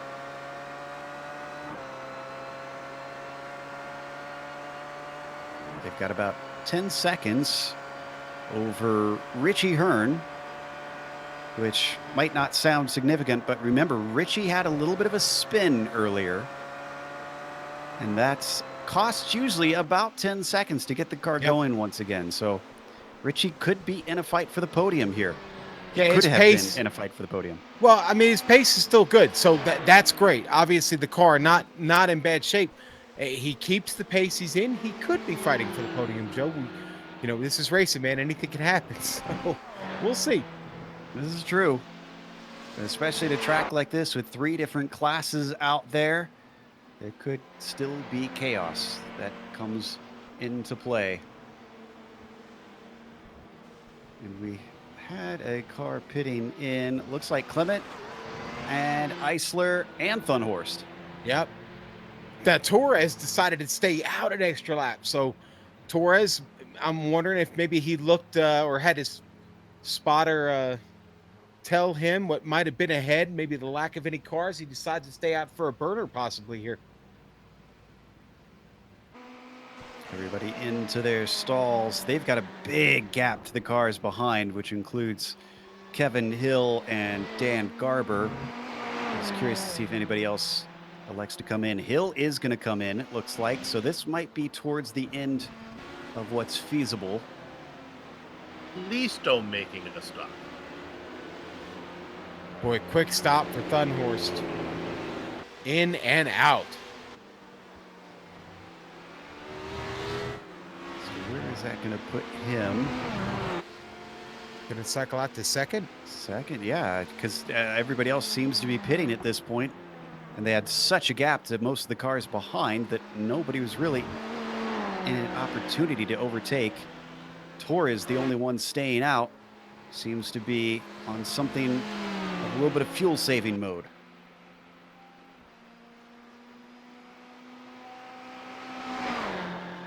One of those Kinetic Americas drivers. No, I realized what happened with Thunhorst. He missed his stall. There was no stop. Oh, that is critical. Now, did Torres just have a problem also? Because I went to him and I'm seeing damage on the car. I'm going back to look. I think it might have been connection related. I'm sorry. My bad. Yeah, Yeah, no, so Torres is fine. He's continuing to lead. Dunhorst isn't though. He's got trouble, man. He's got to come in for a full stop still.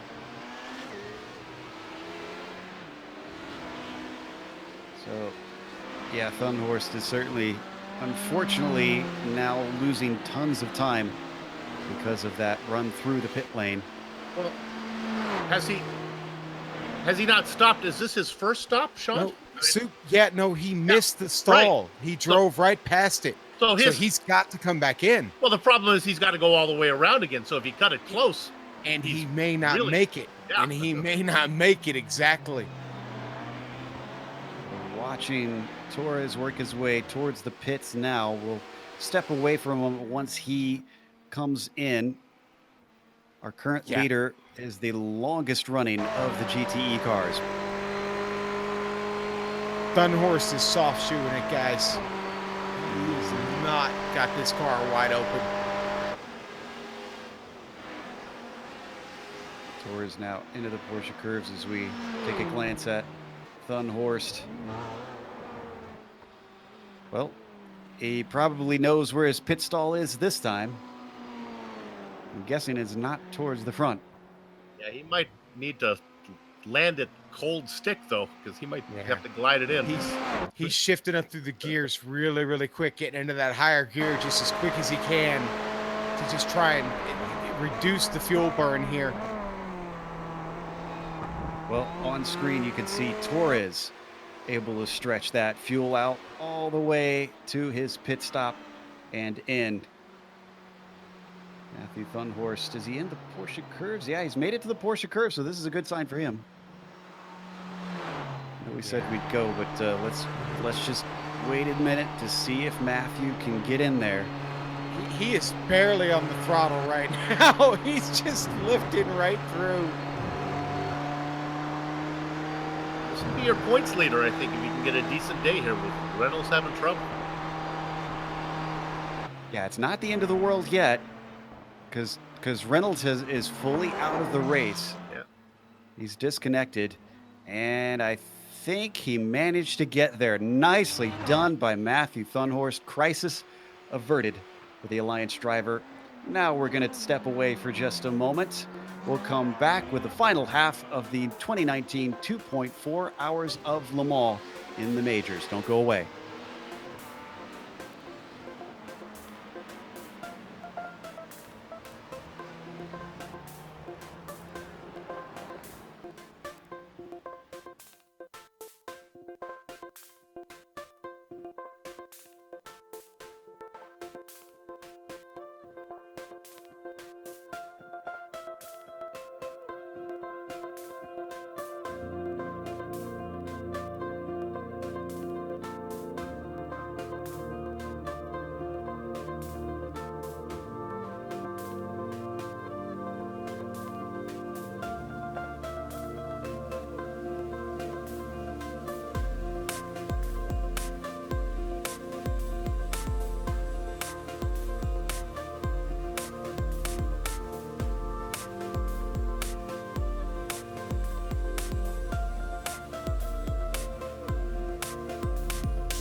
Welcome back to Le Mans, France. We're again watching the 2.4 hours of Le Mans, the Majors' 7th round of the season.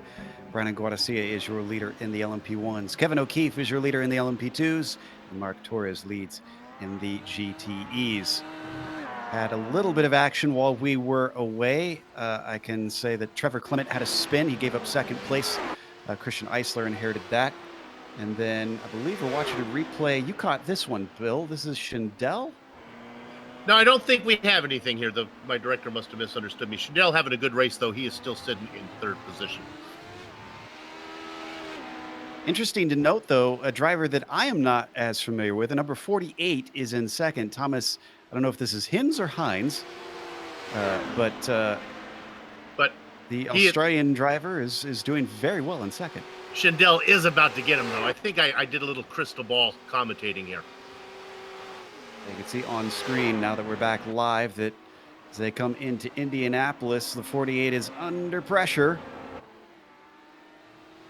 Must be a little middle of the afternoon, I think we figured out for these middle of the afternoon on Monday for these Australian drivers in the majors.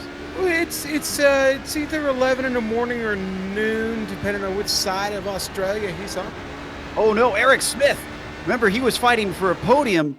He's had issues with traffic, and it was Dan Garber in the GTEs out of the Forest S's. But this one, it looks like, was on Smith. Yeah. Oh, poor Gerber. Yeah. Let's just mind his own business, Sean. Yeah, and Smith was getting around, went wide. Garber kept it tracked down on the inside, but oh man, he got out in the grass there. It was deadly. You'll watch this here. You're going to see him move over, track down to the inside, and it just a little bit too wide, clips the grass, comes back across, collects poor Dan Garber, just like you said, Soup, minding his own business. What's my Richie Hearn gonna vulture a spot, moving up to fourth now. And Warling up into P3. You remember I said Richie Hearn could be battling for a podium spot at some point, boys? Yeah. Okay. He's been good. He's been really good today, and I don't. I'm not wanna even going to talk about it. I know. Because I certainly don't want Richie Hearn pissed off at me. So I'm just going to let him do his thing, and we'll cover him if we need to. But right now, he's quietly just racing along. We keep talking about the good day that Kevin O'Keefe is having as well. 6.5 seconds, his gap back to second place. And the main driver that he was competing with, Andrew Simmons, we saw come in mysteriously for a second lap, just for a short stop. And Simmons is back in 7th right now. We're going to have trouble getting O'Keefe into the booth should he win this race. You realize that, right? I mean, we're definitely not getting that head through the door. There's no way. Oh, I'm sure his fans will be happy. He has plenty of them out there. The 629 running a pretty good race so far. We're just about at that halfway point. After that first set of pit stops, though, I'm looking up and down the field. Most drivers are kind of just getting their own little piece of track. And you see Matthew Thunhorst, after his dramas, is coming through the field. He's in a fight for 8th with Jeff Schmeier. Yeah, it's just getting around him here. He's down in the GTEs into the Porsche curves. That's one more up. He's got 20 seconds to try to run down Kevin Hill, the next driver up. Actually, you talked about it, Passion. Jeff Schmeier. Jeff, right now, the highest Ford in the field. They're riding in 9th. And I think it is the only Ford left in the field today. Up 9 positions in this class. Yeah, we had that and one other Ford take the green. And unfortunately, it was Ian Gagnon Renault who Yeah. was the first driver out of the day. First, not even first lap, start of the race, poor guy. It was in Tetra Rouge, right? That I think where he went off there. Something like that. Yeah. Might have. It was very early in the lap, unfortunately. Fighting the good fight as we get more pit stops for our LMP1s. Eric Smith, though, a little early, unfortunately, because of the damage that he accrued.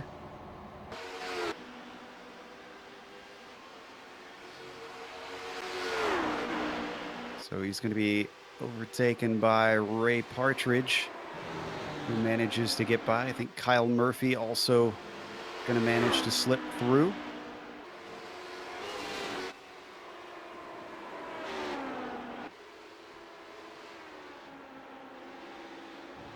For our viewers who are watching this series and thinking that it is only sports cars and only endurance racing, the majors is a lot more than that. They will be racing these cars this week, and then in 2 weeks' time, we'll come back for Indy cars at Detroit. There's a drastic difference for you. They run many different major events around the series, hence the majors. And they run all types of cars, all different types of racing to try and determine who is the best all around on iRacing, as anybody from around the world can compete in this series.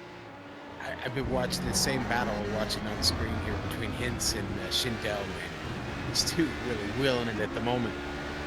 Well, we switched battles. Sorry, we're on. Oh, Travis Warling, guys. Uh-oh. Ooh, he's off in a big way. Where is this? That's Indianapolis. Yeah, it was passing. Who's that? He passed Will Leslie. Got in hot. Boy, you talk about a smart maneuver, though. We're going to watch from on board. And he knew there was the paved runoff there on the exit. He just kept it pointed forward, loaded up on the pavement instead of trying to take into the gravel and make the corner, and kept it out of the wall. Car is whole, no damage. No arc or brakes on that car, baby. Okay. That moves Richie Hearn now within 5 seconds, though, of that podium It spot. sure does.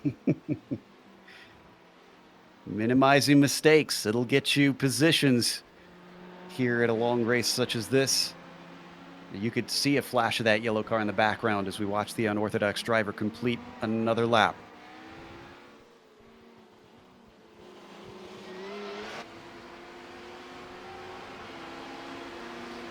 You know, we were watching that battle before we jumped over to Warling between Lundy and Corbin. That's for 4th place. That's still pretty tight.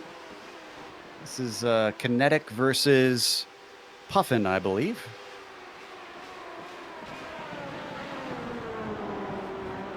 No pass down through the Mulsanne corner. But Corbin starts to set him up and stays within the slipstream.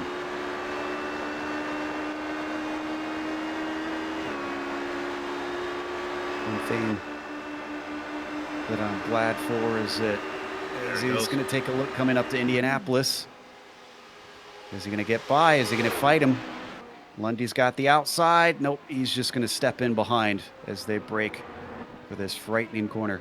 One thing I'm glad that iRacing has got this scan when they did is apparently there was a fire shortly after they scanned the track along that stretch up to Indianapolis that took out more of the trees. So we have a slightly prettier version here that still retains some of the foliage. Every tree matters, Joe. Every tree matters. Joe, did you know that the shooting of the movie Le Mans, they had to finish it in November, and the trees were starting to turn, so they actually had to go back and paint the trees green so they were to match the early footage of the movie. Are you pulling my leg on that one, or is that? No, I'm No, serious. that's true. Yeah, Wow. that's only the type of information you get from Bill Soupçon, folks. That's right. Filmmaking is a weird business. It is. It certainly is. We jump up to Lionel Callisto, currently running in the 10th position, trying to chase down the Salami.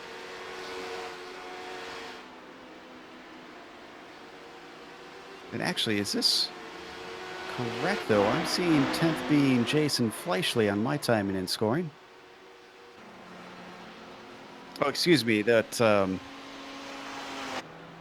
LMP2s. Probably won't be the first time I do that tonight. I love that Soup made the Le Mans movie or that we've made the Le Mans movie reference period. Beautiful Mike- movie to look at. Not the greatest screenplay in the world, if I'm being honest. Or casting. Honestly, you've got Steve McQueen and a bunch of people I never heard of.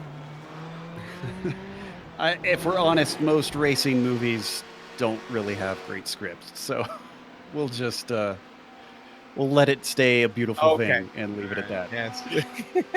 Gracia is in P1. And so is Feinerman, still chasing him. Those two tight together, but they've dropped Warling after his problems, having to woe the car up into Indianapolis. But Warling going to stay on the same strategy he is in. So is Hearn behind them. This makes me wonder if this 2.4-hour race is going to be a little tight for these LMP1s. I think it is. I think you just hit on something. It really is, because they're not going to make it an hour and 9 minutes. There's got to be another stop, guaranteed. There's just no way. I don't think they're going to need 2 stops. I think it's going to be right at one more stop. You're going to be able to split it from here. Boy, these four, the top 4, have really gapped the field because you have to go a long ways back to 5th place. That is Ross Banfield, who's only just coming up to the pits now, and Banfield is going to continue. Garcia got out first, guys. He was in first when they entered, so he'll retain the lead, but he's gapped Feinerman slightly. A little bit, 3.5 seconds between them. With Feinerman staying out, that's going to shuffle him up to 3rd momentarily. Excuse me, Banfield staying out. All right, Warling and Hearn come out together. I think Hearn's still about the same gap back. We'll get the time down here in a second. Got a little traffic between them. That's Crudo and Johnson. And no, you're right. He gained on him he cut it in half, it looks like. Yep. Hearn now down to 2.5. Yes, sir. I think Richie was behind him. I think Richie said, as soon as he goes, I'm going. I think that's what. Mike Willett is in the chat confirming exactly that. We're definitely 3 stops on the LMP1s. He says it's really going to be tight in the LMP2s, which are coming up on, they still have a few laps in them here before the next stop. But again, it's going to be really, really close on them. Well, that'll be fun to watch. I know some people don't like fuel conservation races, but I think they can be fascinating and exciting down to the end. Not sure who is going to make it and how things are going to wind up. Okay, we Joe, you, myself, and our fine director, the doctor, know that we really don't want to run out of fuel here. I didn't bring it up. You brought it up. Okay. I know, yeah. Besides the Nürburgring, I don't think there's another track that you don't want to run out of fuel on. So you don't want to cut it short here. Did you run the doctor out of fuel, Sean? Is that what I'm hearing? I honestly don't think he's still forgiven me for it. So he's the doctor of pits topology, and you ran him out of fuel. Oh, might have.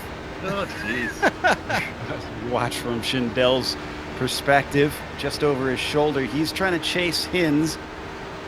The 416's got a little bit of traffic to deal with. That's Wayne Hutchison that he's going to go by. And then Christopher Sherburne splits them as they hit the Forza chicane.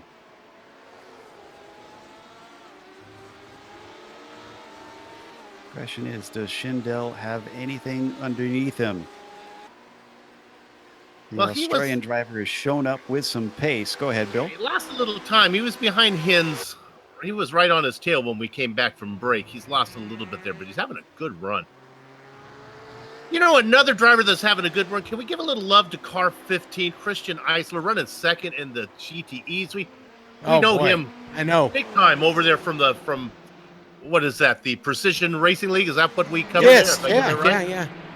yeah. And other a series good over run. the years, but man, the Iceman is just on point today, man. He's shown up here and he's putting on these guys. I'd say so. And I even wondered about that as well, because we've seen in recent seasons in the PRL that he's sort of dropped back slightly. He's been faced by some tough customers, so I wasn't sure if he'd really be able to compete here or not. And, well, the answer is yes. Well, we've never seen him racing anything over like maybe an hour at the most. That's a good run. Consistency does count for something. Only 4 seconds off of the lead, which is currently Mark Torres in his Kinetic machine. Kinetic drivers, did they change sponsors? Because for a long time they were racing those green, white, and black colors, and now I'm seeing a whole lot of dark blue, beautiful navy blue out there. Yeah, they've gone to the blue paint scheme. I could get the info. Give me a second. Well, while he's doing that, let's jump up to the LMP2s, because Callisto in 10th is chasing down Beltrami and Cianfrani, all very, very close together. This is for 8th place. And in fact, I think the Salami is going to have something for Gustavo if he wants to do something. He's within the slipstream, but he starts to lift, so that gives the opportunity to Little Train, who now slips up the inside into Indianapolis, takes one position, almost gets into the back of Gustavo, but manages to slow up the car.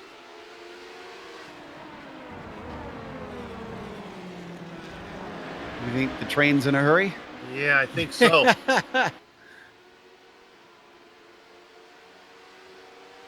So thankfully, no damage. He's able to keep going. Doesn't have a chance here into the Porsche curves, unfortunately. So he'll wait behind. And I wish I could get my head around what Callisto's chances are here. He will cycle up, I think, ahead when people start to make pit stops ahead of him, but then he'll have to take one as well.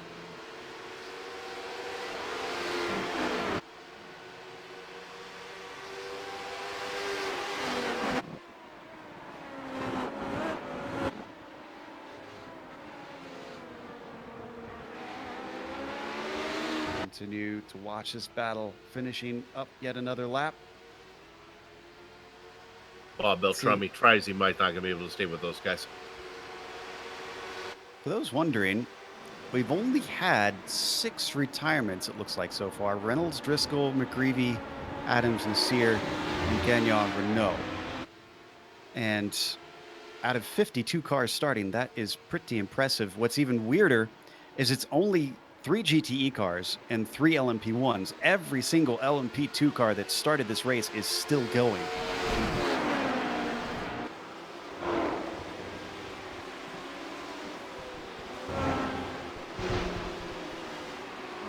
And did we get a slowdown for Callisto? He suddenly backed off of Gustavo by a huge chunk there. Yeah, I think he's got a slowdown, because here comes Beltrami.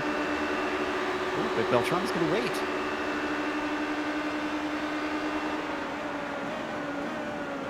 have thought he'd try to go for it.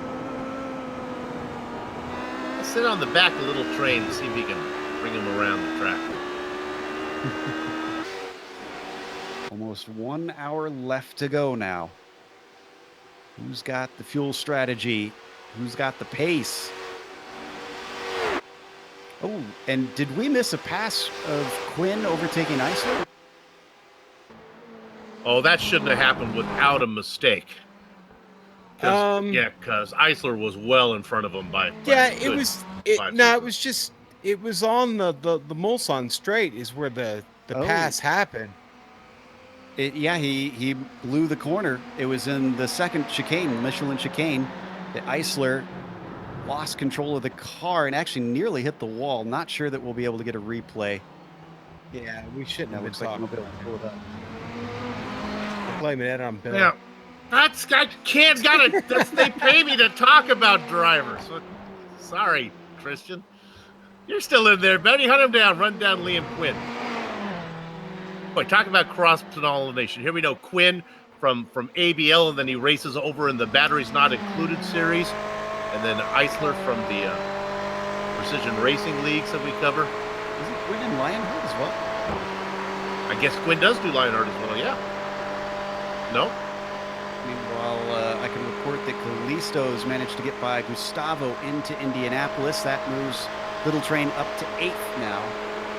Nah, Quinn doesn't do Lionheart. I just wanted to give him credit for stuff he has to do. I guess it's because of his IndyCar prowess. I was just assuming. I think we have some either unscheduled stops or off-strategy stops for the LMP1s. Michael Thompson comes in his 314. Yeah, he's not going to be able to make it, so something else has got him coming in. Maybe he's just giving up on trying to stretch things and taking 2 quick stops. See how that plays out. That's possible. Yeah, I mean, it is possible. I'm watching him in the pit stall because I want to see if he goes up for tires here, for just a quick fuel up and get out. While you're watching that on screen, we see our leader, the 717 of Brandon Guarcia. He's left Feinerman in the dust. There is 6 seconds between himself and the next car back.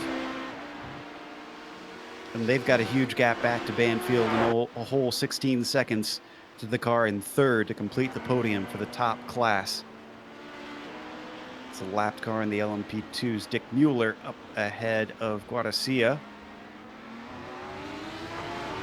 Yeah, that was just a fuel stop back there for Thompson. Interesting. Thickens. Yeah, it does.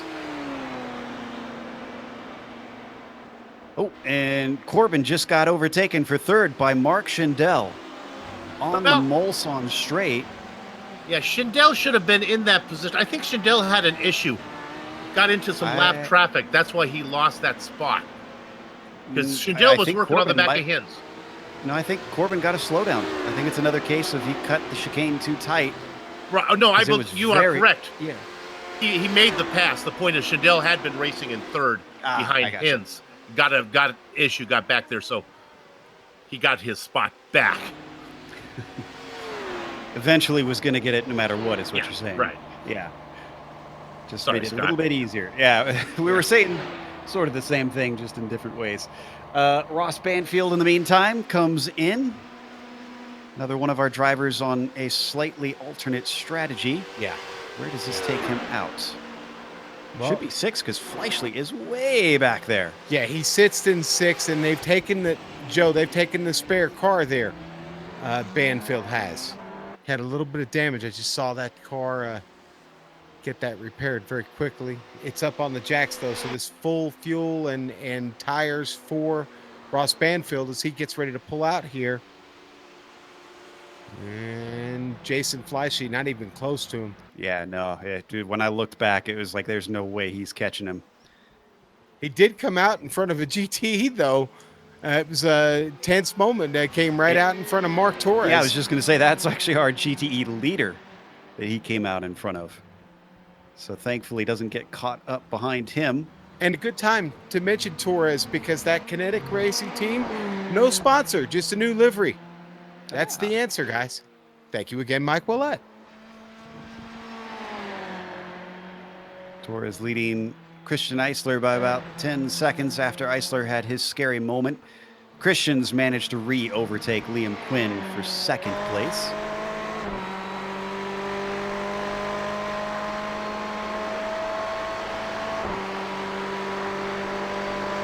Looking through the field, a little bit of action for 9th in the LMP1. This is Kyle Murphy and David Hanger. Oh, and did something happen to Kevin O'Keefe amongst them? Because O'Keefe suddenly looked out of sorts. Ooh, we had a moment with Kevin O'Keefe. This is worth looking at because this gave Thomas Hins some of that gap back. This was out of the Dunlop chicane. He was trying to let those two by, and I think Sean or Bill, he maybe caught a little too much curb. He did. Yeah, those are the curbs you don't want to hit right there, Joe. Got up a little bit too up on top of him there, and it really did upset the car.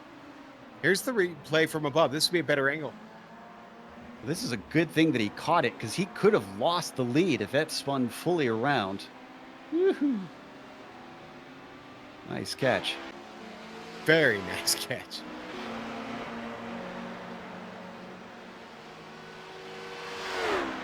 Under an hour to go now. Boy, this one's This is flown by, man. Certainly has. But it's not been without excitement. And certainly some drama. Bilio is talking about paying attention to the championship situation. Why don't we take a look at that, actually, real quick again, because for those just joining, Blake Reynolds has left the race intentionally, was not happy with how things were going. So where is his rival Thunhorse? It could be worse for Reynolds. Thunhorse is running 8th right now. So it's not going to be... So you would think it's not going to be a ton of points. Thunder's car number 98, I think, running eighth in the 8th in GTEs, class, yeah. 39th overall, yeah.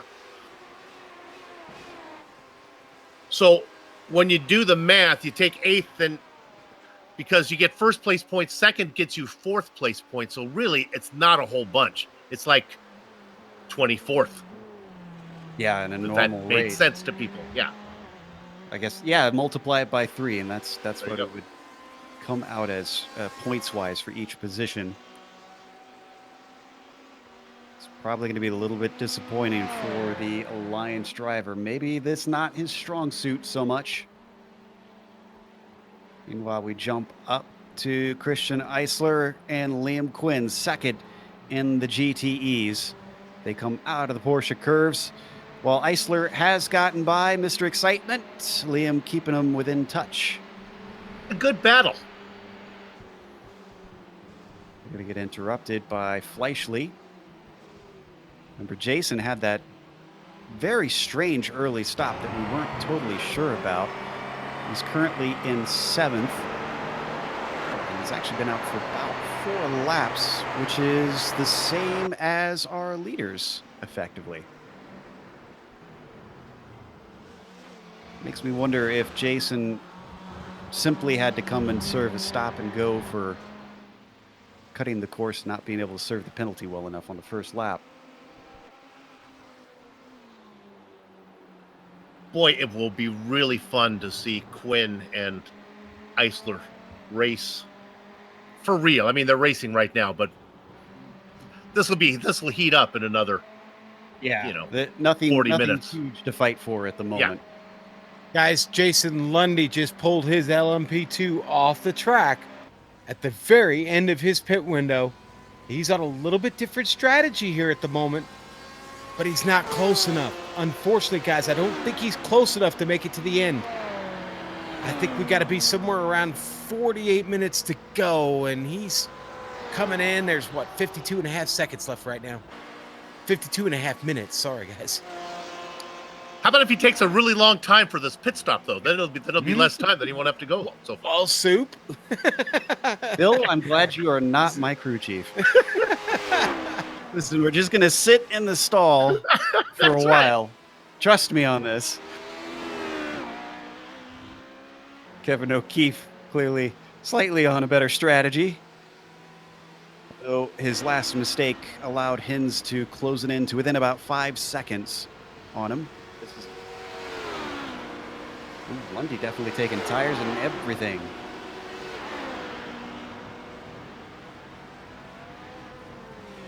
Back off the jacks, and away he goes.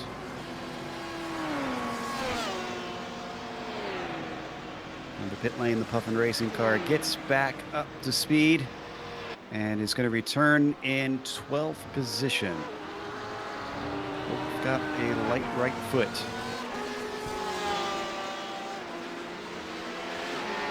A little bit of a battle between Schindel and Corbin going on for third in the LMP2s. I think Corbin took it to heart when I said Schindel was going to run away from him. Scott's doing a good job of staying right there. Got Wade Hayes in front of them. We catch him on a long stretch straight away. So it shouldn't be too much of an issue trying to get by this GTE car. The Porsche just going to stay off to the side as his kinetic teammate gets through.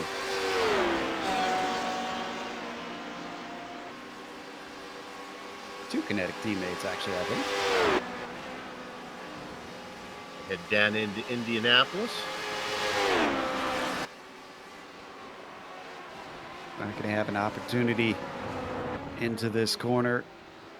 So he's going to sit and wait patient as he continues to ride on the coattails of the 416.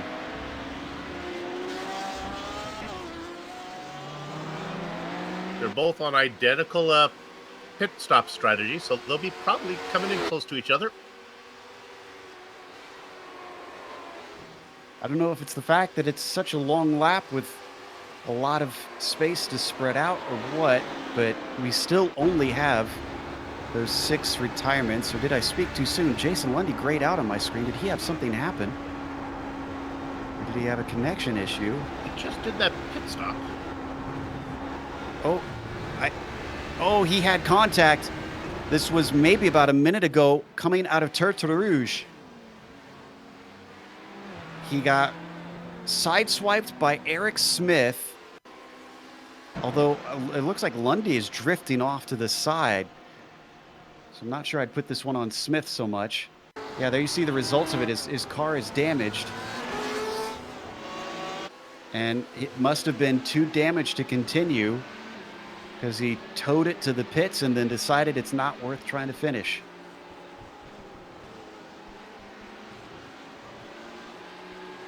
This is the Forest S's. You're going to see Smith's car rush up behind this Puffin Racing machine in an LMP1. There he is there. Oh, that actually even looked like netcode. Just hit his suspension wrong. Pulled it over. Had to call it quits. The opposite end of the spectrum, Kevin O'Keefe is in. And he's out. He's rolling out now. A lot of our P2s have come in, completing their stops, rolling off the pit lane now. O'Keefe, the benefactor, coming out with no traffic. And you've gotten some information. Done? Oh, go ahead. Go ahead, Sue. Is O'Keefe done? Can he go 48 in the GTEs? He's going to be. He could be potentially a lap short on fuel. We've got some information that's rolled in. I think Corbin's the guy we want to keep an eye on, because what I'm hearing is the optimum fuel window here is a 14, 13, and 13 on the stints. Corbin's on pace to do that right now. It's going to be close. O'Keefe, it's going to be very, very close on window. He may have to soft shoe it a bit there, maybe on that last lap. And boy, we know the last lap's not the one you want to soft shoe it on. Well, and could we potentially get an extra lap? We already saw that once today. Yeah. Down in the much slower SRFs. But fuel always matters, and the number of laps always matters. So as we watch... Whoa! And that was Scott Corbin with Michael Thompson. Wow. Very similar to what we just witnessed with Lundy, and I think he might have gotten away with it. Oof. So what I'm hearing right now is O'Keefe, based on that pit stop right there, is going to have to somehow manage 14 laps. Think that's doable? I don't know. I don't think so. It's going to be very, very tight. He may have to push it 14 laps to just finish it with. He's going to have to push it 14 laps to finish it without a pit stop, unless, of course, we wind up with 1 lap less or 1 lap extra. And that changes everything. Kind of all depends how fast Garcia, right? Well, exactly. When this race ends. Right, exactly. Yes. Right. So it's going to depend on where the leader in the LMP1s is, obviously, when we get down to that time limit. 46 minutes to go, guys. So we'll know soon enough exactly how many laps we're going to have left. It's a little bit easier to figure it out around here, at least unless it's tight on lap time, crossing in line with 0 minutes left to go. And here comes are drivers from the LMP2s, Schindel and Corbin. Not bad timing for Corbin if he did get any damage from that contact. These guys were on the same pit strategy before this stop.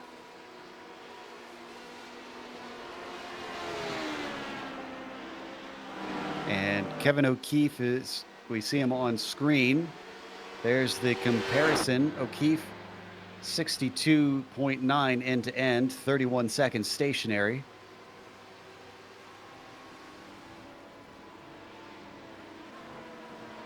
Corbin still waiting for the fuel to finish. O'Keefe is going by Schindel right is out and now. going.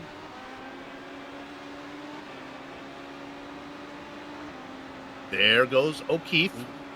Corbin in for a long, long time. Oh no. Did Corbin, I think. Corbin, yeah, he's taking tires. There he goes. I think because he knows that, you know what, that long stop's not going to hurt him. That's still a risk, though. Yeah, he's got two guys to catch now, though. Schindel's on the same strategy as him. Might be a little bit slower with older tires, but well, he's got a whole stint to run it down, so we'll see if that matters. And then you got to figure that O'Keefe maybe have to soft shoe it. So it's gonna be fun. I'm gonna say what Mr. Richard Hearn said to me at Indy: tires are king, baby, and Scott has got fresh boots on that HPD, so we'll see. 44 minutes on the clock. The only driver I'm seeing yet to take a stop in front of him is Lionel Callisto, but I'm not sure if this is incorrect. No, you're right. Lionel's still out. He's a little over 12. He's 12 laps into this stint, working on 13 now. He's going to be rolling in here at any point. He hasn't taken that last stop yet. His next stop will obviously be his last one, but it's going to set him behind. Yeah, I would expect Corbin to pass him. Because he's only about 10 seconds up the road now that I look at it. So yeah, he'll be by you, correct. Yeah, he gets to go about 2 laps farther because he had that pit stop about 2 laps in. Oh, Hins just had an issue. Richie Hearn got him. This is coming out of the Michelin chicane. Miscommunication, it looks like. Hearn wanted to take the right side of the track on the exit, but so did Thomas. No, it was just an ever so slight touch there by Richie. I've seen this already today in the European majors, Joe. You have a decision to make as the driver behind. You're curious, which way is he going to go? Where's he going to go? You don't know. You've got to make a lucky guess, right? Well, and as the driver being chased, you're guessing as well.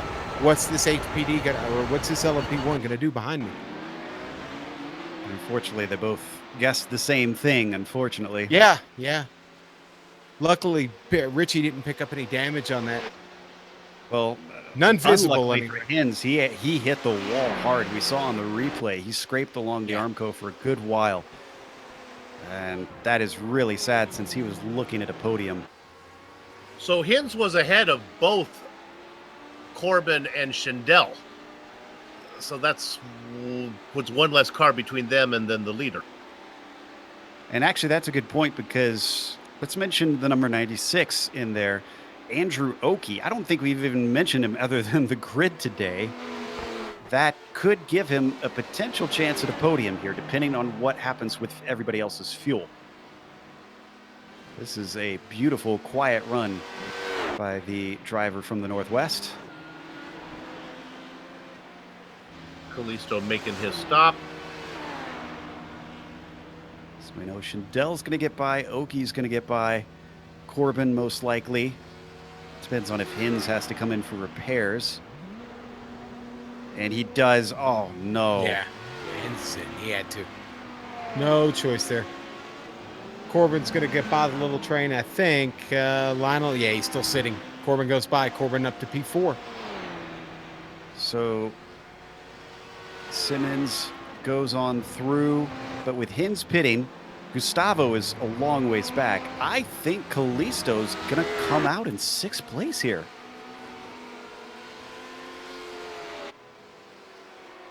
Yeah, seeing Ferrani's not going to catch these guys. I really don't know. They're pulling out right now, aren't they? Yeah. Yep. Number 2 is going. This could be So good is battle. Hins. Hins is able to get out at the same time as he is. This will be 40 minutes of excitement right here. Yes, I have no doubt about that. I am eagerly awaiting to see how these two handle each other. One, an unknown. The other, we know, does not give up on anything out here. That's how Kalisto got himself a championship. They managed to get right out, and it's so timely, right out in front of Brian Halleck in his GTE. Brian back in 15th there in the GTE. He's just hanging in there. He's actually the last car running in the GTEs at the moment. Yeah, I was just going to mention, Brian definitely gets a Dory Award for today. The number 3 car's got about 2 minutes to the next car up, but the reason that we bring that up always is I have a lot of admiration for drivers that just keep going at it, even if they don't have a chance or very little chance of overtaking anybody or really getting anything other than the pride of seeing the checkered flag. That is a racer's spirit. Thanks, Joe.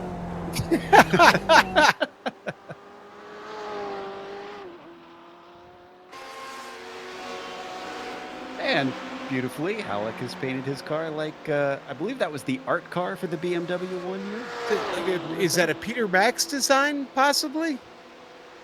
I have no idea. Might have been. I just know it's a very beautiful car. It is, yes. Also the BMW fan here. And I know your reasoning for that, so. Almost had 400,000 miles, baby. Yeah, it was a shame how that thing went. Anyways, we'll talk about that later. Action on screen as we go to our leader in the LMP1s. This has stayed surprisingly close, especially considering how far away the next car is. Travis Whirling, 42 seconds back from P2.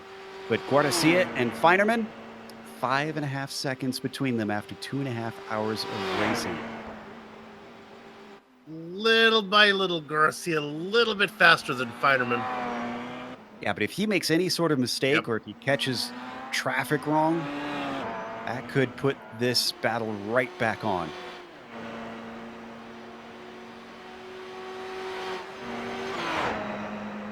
So we watch Feinerman work his way down the long Mulsanne straight.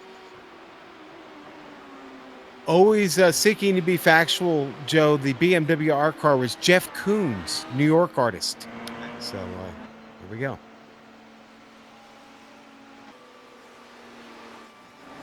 We've had a little bit of a hovering battle for a long time, and it's towards the back of the LMP1s. But some love for Kyle Murphy and David Hanger. This has been for 9th place, and they've been within a second of each other for many, many minutes now. Keep thinking that David's going to make something happen. But so far, no dice. No salami either as they went by, so good job there. Bob in the slower LMP2 class, so not fighting for position with those two. They've got Halleck in front of them. Yeah. Ooh, this could give a good opportunity for Hanger. Halleck didn't want any part of that. He didn't want any part of that. Thought for sure that David maybe would have a chance to try and stick his nose in.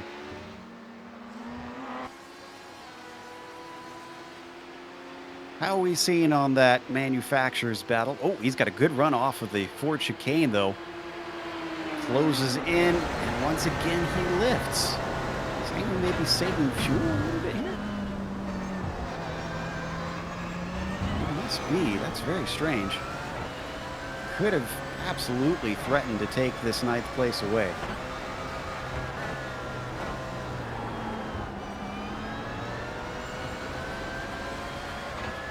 It's multiple classes in front of them. El Crudo, oh! That was Gustavo that he nearly touched and spun coming through Tertre Rouge.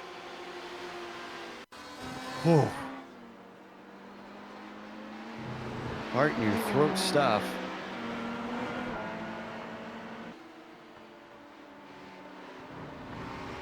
Saw him at the last second when he wanted to turn in and decided to take the slowdown rather than take the trip to the barrier.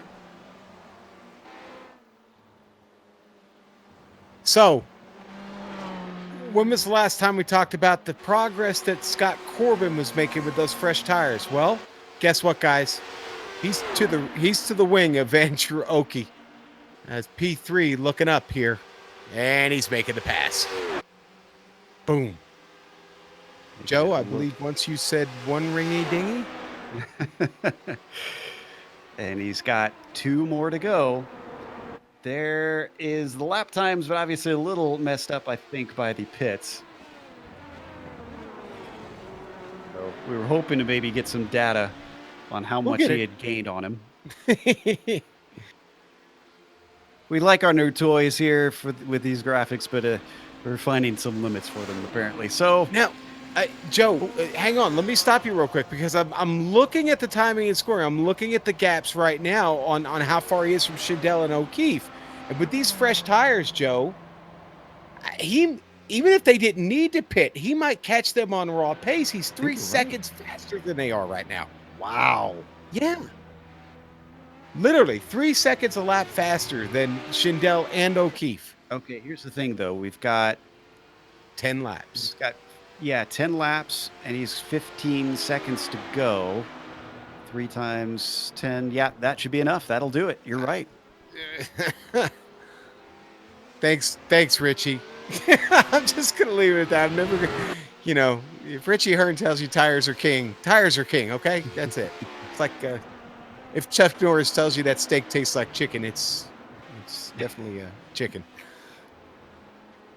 Is that because he was a Texas Ranger? Walker Texas Ranger? I screwed that joke up, but you did. Anyways, you yes. did. Ignore that one. Let's move on. About a half hour left to go in this 2 hour and 24-minute race. The 2.4 hours of Le Mans here halfway through the season in the majors. Here's another one of our kinetic cars. Mark Torres leading Christian Eisler by nearly a minute. But I see that Torres has had 1 stop. Eisler has had 2. So I do believe the 05 has got 1 more to make it to the finish of this race.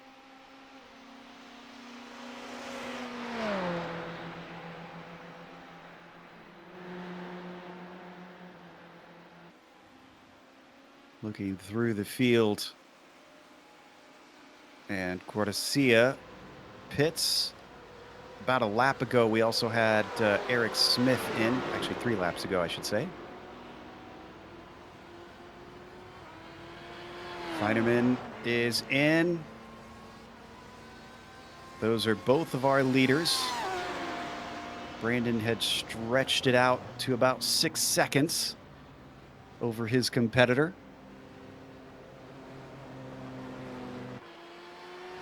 Must be a lot nicer, Bill, for Brandon competing here without the likes of De Vries to compete with. All the Audubon guys giving us yes. He does seem really comfortable.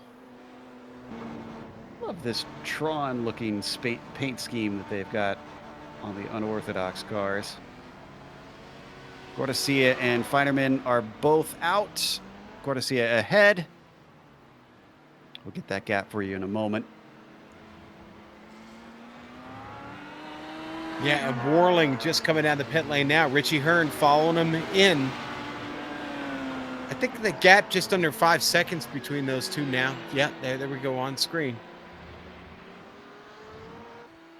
So I think Brandon slightly slower than Jake in the pit stop. So Jake able to gain something on him, put a little bit of pressure on, but again, he's been outpaced so far from what we've seen once they get out on track. Still not the end of this race.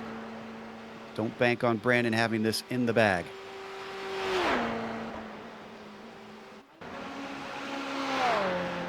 Richie Hearn takes his final stop.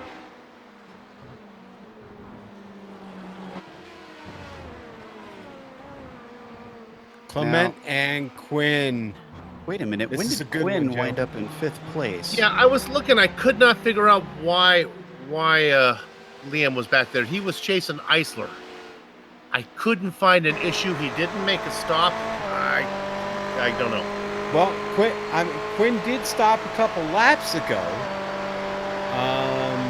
Eisler just came out of the stop here just a minute ago, maybe.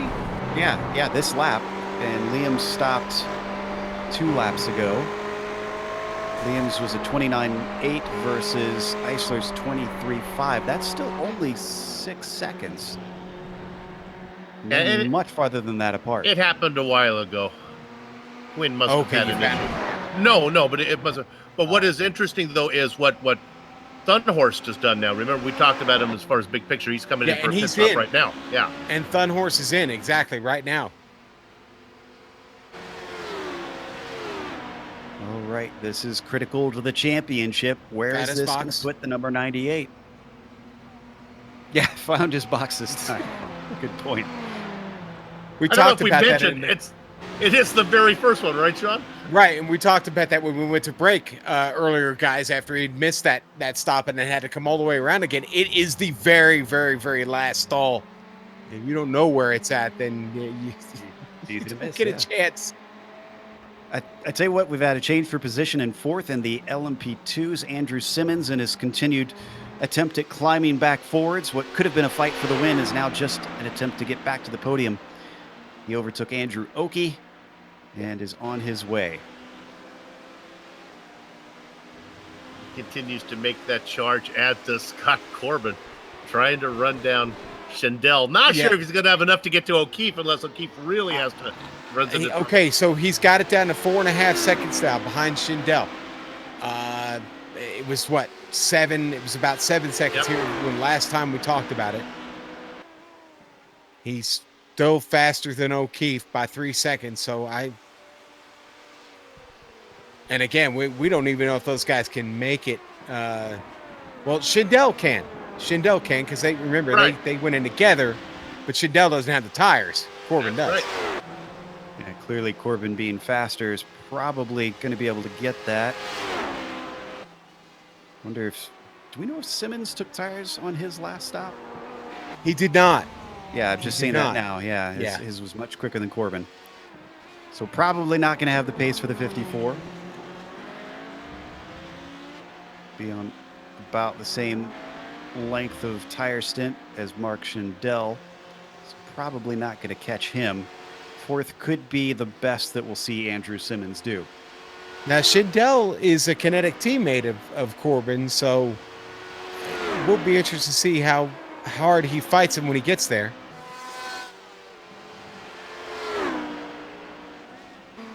It would be a shame, just out of justice-wise, if O'Keefe doesn't get the win. He's clearly been the fastest car. To have him have issues fuel-wise would be rough.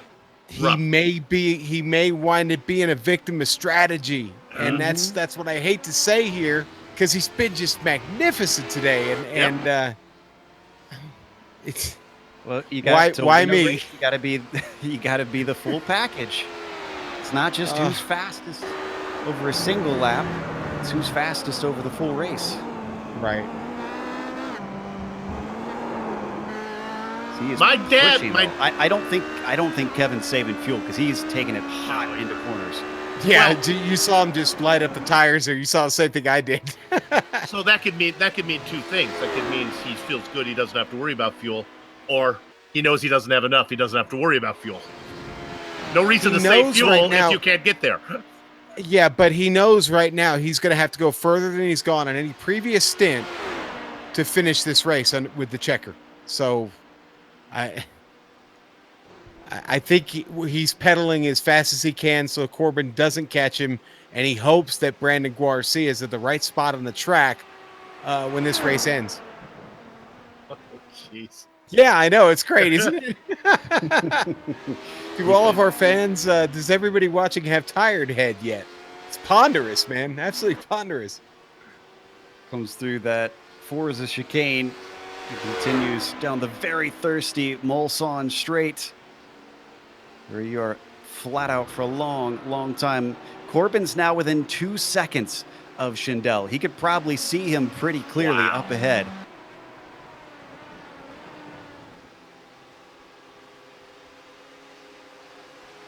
So we said, is he still 3 seconds a lot faster than O'Keefe? There's Corbin and Schindel, just how much he's been chopping it with. Look at that. 4 seconds a lap faster on one of those. Yeah, I don't even have to tell you about it anymore. You can look at it on screen there. There's the facts, folks. 1.5. This is probably going to be a pretty easy task for the number 54. Especially as Bill pointed out, Schindel is a teammate. Now, is it sister teams or is it the same team? Because there's Kinetic's got a few of them. No, there's sister teams. I'm pretty sure that's sister teams for those two. They're in the family. That's the Toro Rosso ahead of him, I suppose, right? Yeah, Nothing to that one? Okay. No, I'm sorry. Yeah, Schindel on the Kinetic Americas junior team and Corbin on the Americas team. So a senior team and a junior team. Of course, we don't know which is which necessarily, so I say that Toro Rosso, or maybe they just don't even have designations on where they send the fast guys. Who knows? As far as Corbin goes, will the feel good wear off of those tires? That's a good point. Are old tires closer to really old tires than good tires are to old tires? Okay, but the problem is they can't be near as bad as the guys that are double stinting their tires ahead of him. Okay, that's, he's got a whole stint on those guys with those tires. So even if the fall off is tremendous, which it's not, let's face it, it's not tremendous, but it's enough. Was a slowdown. Yeah. Sorry, on screen we saw Corbin go very wide out of the Porsche curves, and he can't do stuff like that if this is tight to the end, if O'Keefe can get to the end. I see it right here. I wondered as I was watching it live, I was like, oh, that does not look like the right line. You can't stay outside of those yellow lines when they end. You got to be back on the track. That is your safety box. You're taking a lot of the curves.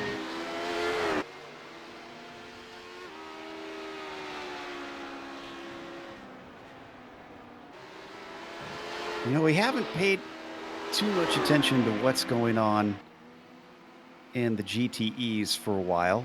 And did Torres, Mark Torres just took his stop, it looks like. So that gap to Eisler's come down. The bad news for Eisler, it is still 14.5 seconds. So the Iceman looking more like a podium, although it is not out of the picture that he could potentially get the win if something happens to Torres. But it's out of his hands at this point. Quiet run from Clement in a podium spot. Very much so. Trevor should be very proud of that one. We haven't mentioned too that this is a podium in the pro split. They did have one sportsman split for today's race. Took a lot just to get in here.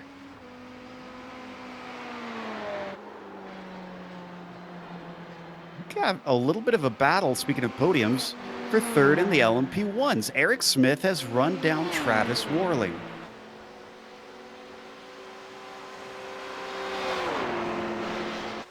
They're going to go by that art car BMW in a hurry. The Apex versus Unorthodox here in the final 20 minutes at Le Mans to decide who gets to spray the champagne. Smith had that incident earlier where he sideswiped the car. It looks like he's got it back up to speed. Back up to speed and in a hurry to try and get himself up one more. Both of them really using as much of the track as they can coming out of the Ford chicanes. Smith down now within 0.3 of a second. Not close enough to make an attack down into the Dunlop chicane. Could he be setting him up potentially for the Mulsanne straight? They'll get a little bit of traffic here in a moment. It's Leherbier. Surprised at Leherbier's position. He's only 8th in those GTEs. Tends to be a little bit faster. Whoa! And that is why I say you can never count this thing as over. That tiny little miscalculation from both classes could have gone so much worse, but everybody got out spick and span.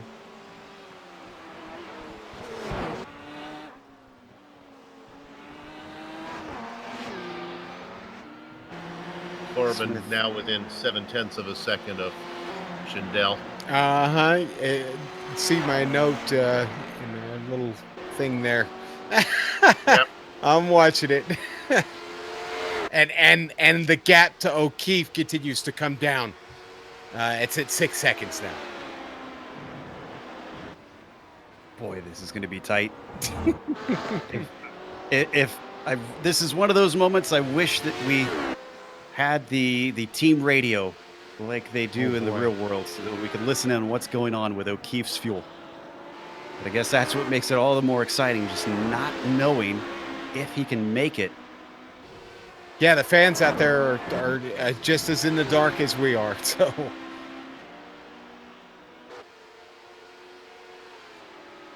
watch them head down the Mulsanne. Schindel, the car ahead. Corbin, the car behind. Corbin is gaining. And he's gaining fast. They've also got Brian Barnes ahead of them. Going to be held up slightly through this chicane. This allows Corbin to close even more. Get him on this segment. And so they leave the Frozen Treats car in the dust. Corbin still in the slipstream. Now within a car length, less than a car length. He looks to the inside. This has been many laps coming. The number 54 has a nose ahead, and he's into second. The only car between himself and a win is Kevin O'Keefe, 6.5 seconds up the road. What's he got for him?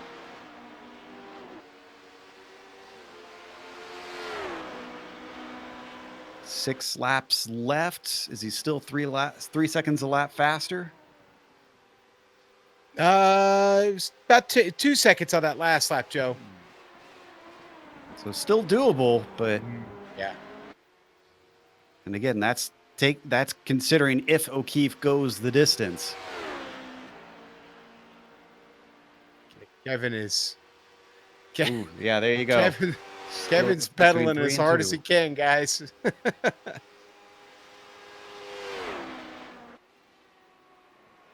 Is Kevin streaming today, actually? Curious what is showing. Good question. I can answer that for you. Hang on. All right. He's going to check that because he has to be aware of what's happening. And if he is, I can imagine he is a nervous wreck right now. It's so rare that you get a victory in the majors. Very few drivers have managed to get victories over its, 5-year existence now?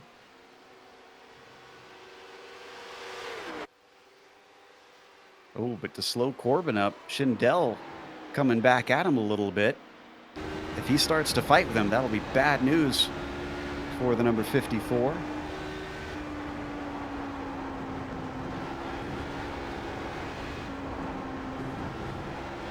So to have the laps be less laps, does O'Keefe want Garcia to hurry or slow down? I guess That's a good question. It's where Garcia comes across.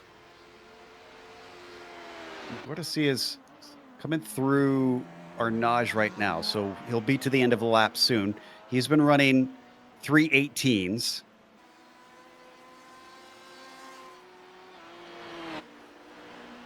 .318s, 3:19s. So three quarters or 3 minutes and a quarter. Of I have a no minute. faith in whatever you're coming up. This is hopeless. You have already gone down. Well, I'm waiting to see There's when no he way. comes across. I'm stalling, Bill. This is Okay, dramatic all right. effect. He's through the Porsche curbs. He's still got 5 seconds over Feiderman too, so he can't afford to slow down his pace to try and game the system and get 1 lap less. And Eric Smith's dropped off, so we'll get to that in a second. 15 minutes left. I'm That's taking a look. Yeah, less than 5 laps left to go. And he got Smith trying to go around Liam Quinn. Yep, And- I just found it also. Oh, he hit that bump. He hit that bump that we've seen already. Oh. Yep. Yes, he On the hit the bump on the Mulsanne Mulsanne straight. Yes.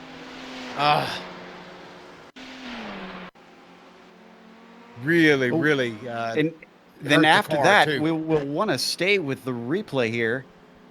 Actually, it's right here. Yes, this is a good spot. He hit the wall. He was trying to overtake traffic. Watch. And that looked like netcode, actually. Ooh, severe damage on that 32. He's got 16 seconds back to Richie. I think this is what slowed him up a lot more. I think when I was riding a BMX bicycle, they called that an endo. Smith is in the pits. He is too damaged. This will absolutely hand it over to Richie Hearn. Ross Banfield will probably get by if he has damage to repair. Fleischle might be too far back. Depends on how much Smith has to repair this car.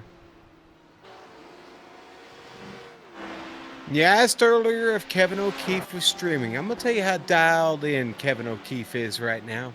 He's not streaming, Joe. Yeah. Did not want to be bothered with it today. This is a good time for him probably not to be streaming. He's got all his focus on the track. 4.4 seconds the gap from O'Keefe to Corbin.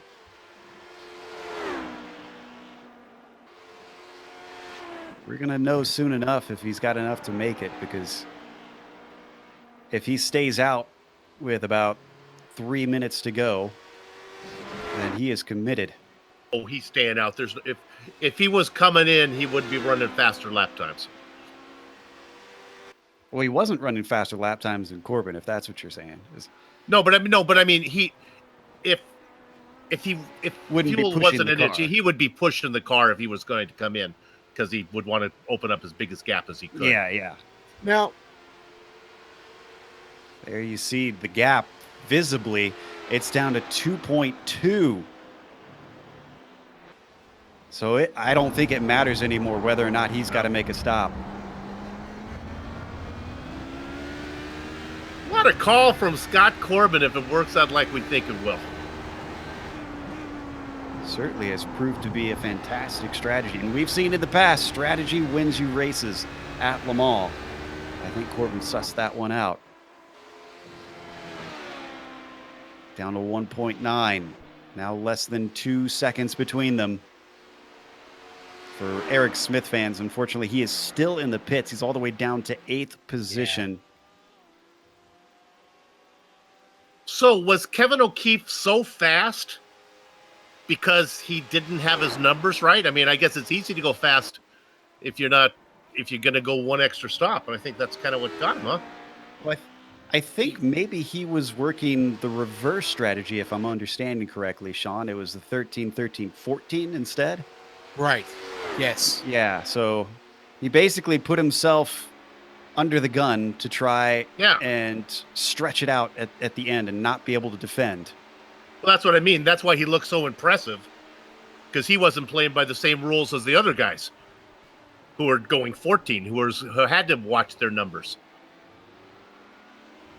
Corbin's got it down to 1.5 seconds. That was Jason Fleischle going through.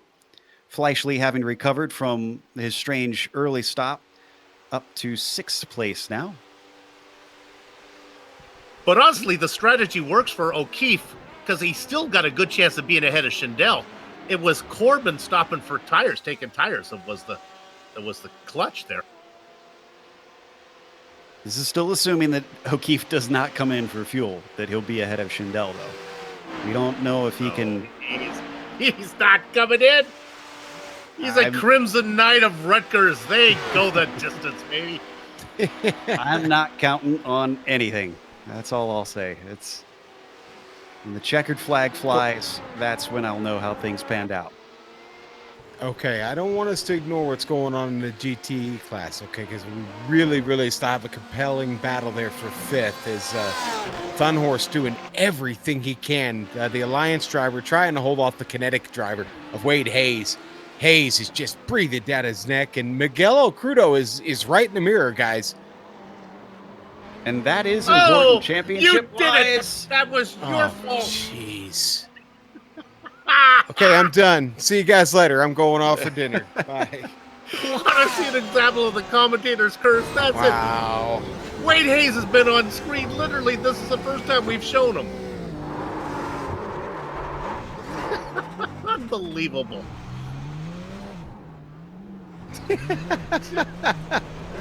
Can we blame the chat? Can we blame, because they were hounding us. So like, hey, we got a battle going on back there, and yeah, I know, but you went and did. Well, now we covered it. So all right. I can tell you that Corbin is now within a second. And I was going to say that battle was actually very important down there. Let's stay on this with the leaders. But that fifth place battle, and again, a huge point swing if Thunhorst would have lost that place. So that helps his championship hopes, gain a few more, staying in fifth. 8 this is gonna left on the clock. Yeah, this is gonna happen fast now as O'Keefe coming up behind. Careful! Yeah. All right, Give it Hill. Hill tries to stay out of the way. Did it catch out Corbin a little bit? Not nearly as much. Everybody survives.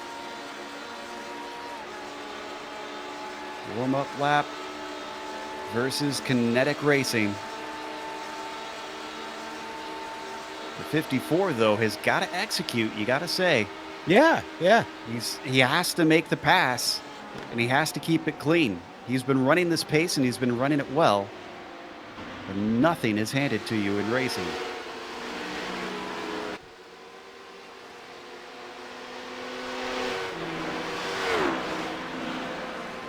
You can see weaving down a Mulsanne straight, trying to stay in the slipstream of Ludwig and Fleischle. Use that for a little bit extra pace to maybe keep him safe a tiny bit longer from Scott Corbin. But Corbin is now going to lose the car. Howdy. What did I say? You got it. 0.6 of a second now, go back to 1.2. Let's watch from on board on the replay.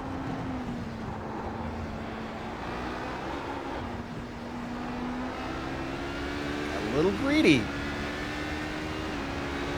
Thought that lead was within sight, within touch, and started to abuse the track limits, and they bit back.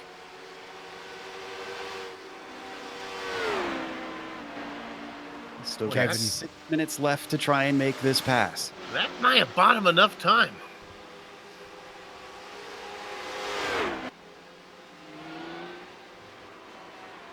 You know, that was Ernie Ludwig that Kevin had to get around, and Ernie, another Kinetic Racing driver, see him, he just moves right out of the way for Scott, lets him get by. He'd love to see his teammate take a victory, but it's going to be 1.2 seconds to try and do so. Scott Corbin I think he's another one that has yet to win a victory in a pro split race here in the majors. Is that correct? Yeah, I don't remember Corbin getting one. I was just saying right now, top of my head, and I mean, I think the three of us have been on most of the majors, more major coverage than anybody else, and I would say I certainly don't ever remember Corbin coming to victory lane. So Not even doing an interview with us. So hopefully we get him in the booth this evening. I want to talk to this guy about that strategy. We switched back to Lionel Kalisto because we got a 3-car fight for 5th place. Oki up at the front of the train, and then that's Hins at the back of it. Oh, and there's some traffic slowing up Oki. Brian Halleck trying to stay out of the way. Inside line for Andrew Oki. Momentum in the favor of Lionel Kalisto as they come off the corner, and he's going to be able to complete that pass. In fact, it's 2 spots lost.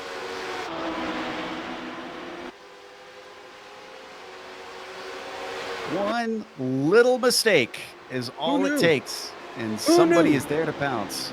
Who knew we'd get all this excitement from the HPDs today? A slightly less complicated car, Yeah. which is saying something about the complication of those LMP1s when you call the HPD a simple car. Traditionally, it just doesn't seem we've gotten a majority of the battles out of the HPD class, and that's where the action's at today, baby. For those wondering, we're not missing anything up at the LMP1s. Oh, and something happened to Oki. This is out of the Ford chicane. He just lost it, man. Yeah. I think it was the curb. Yeah. Yep. He hopped it up over the curb. It gave him trouble getting back to the other side, and just turned him around. Use a little French. She did a pirouette Yes. and went on his way. Now Adam. O'Keefe is on the Mulsanne, and Corbin in the wake. This time a lot better through the Michelin chicane compared to last time. He's cut it down to 0.5 of a second now.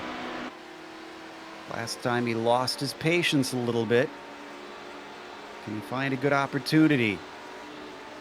Ahead of them, is that a battle for position between Hayes and Leherbier? Yes, it is. So this complicates it even more. Slows up O'Keefe through the Mulsanne corner. He uses the slipstream once they get onto the straight, using everything he can to try to Take your time, yeah. Kevin tried to pick up just every 10th he can there. Yeah, 1,000. he did. Oh, and now they've got Ray Partridge. He's in an LMP1 to the inside and up into Indianapolis. He doesn't have the bravery. He lets Scott Corbin through into the lead. The first lead change we've seen on track just about all race since the beginning. No problem. Kevin's just got to stay focused here, man. A podium finish still just amazing for him. 3 minutes to go. 2 left. Now watch his lap times fall off now that he's lost the lead. Remember, Now he though, just has he's to stay ahead of got Schindel. to make it. We don't know if he's going to make it, guys. I mean, I think we're going to get the white flag this time. Yeah, this is the white flag. So this will tell us how committed he is. And El Crudo.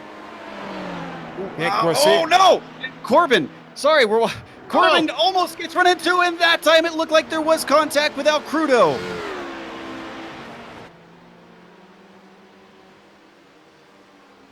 Oh, wow. I think. Oh, maybe a little net code, maybe? We've seen that a few times already, yeah. Even still, He's out. that lasted O'Keefe is way out too of long. fuel. Or did he have a slowdown? I think O'Keefe had a slowdown there, All right, maybe it's a slowdown. Okay. which certainly doesn't help when you're low on fuel. Yeah, he must have cut the corner a little too tight. Yeah, that is. And the white flag is out. He's committed now. He's got no choice. So he thinks he's got enough to get to the finish. And it's looking like a second place, but he's only got 3.8 seconds back to Schindel. Guardacia on screen, our leader in the LMP1s, 8.2 seconds ahead of Jake Feineman. Those two have been the class of the field. But the 717 Porsche, after the first set of stops, has pretty much looked unstoppable. Pulled a gap, held that gap, and poor Jake just had no answer to him. It was that last lap that Garcia was actually able to get around Corbin and O'Keefe, making them go one less lap. Yeah, but I think he would have caught them this lap. That's true. That's true. So I think Yeah. it was a pretty sure thing on where they would have wound up. Meanwhile, that's our leader in the GTEs, Mark Torres. Talk about a driver who's probably happy we haven't shown a whole lot of him. 21 seconds back to Christian Eisler. That is some incredible pace. Yeah, I certainly don't want to talk about him. Garcia in the Mulsanne corner one last time. To give you Time's an up. idea, to give you an idea of just how much difference there is between the front two and the rest of the LMP1 field, Travis Worling is a whole minute behind the car in first place, and Worling is in third. Then you have to go another 40 seconds back to get to fourth place, which is Richie Hearn, just shy of a podium here.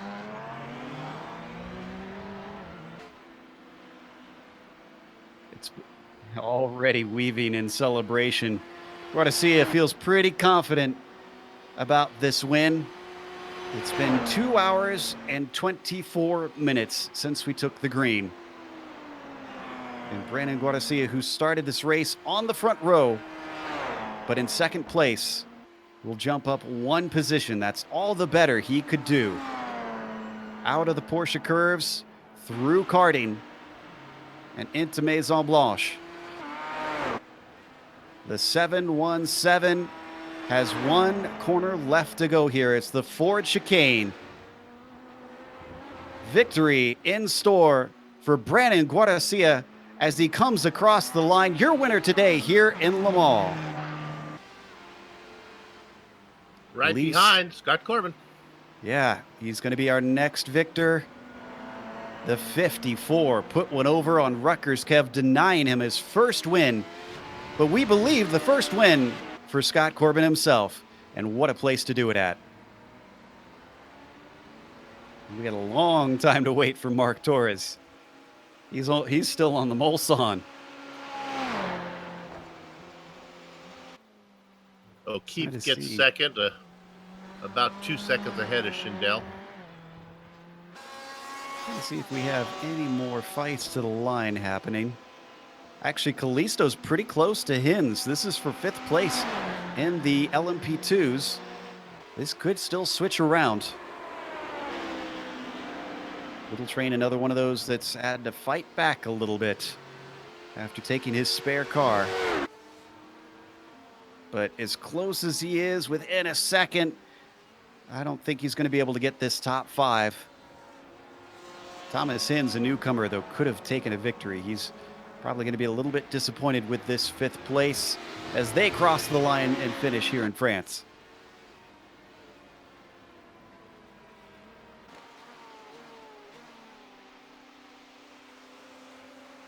Back to our leader in the GTEs, the blue Ferrari, the Kinetic Racing car.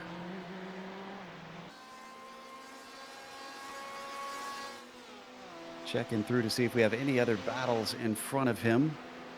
Unfortunately, pretty much everybody seems to have dropped away.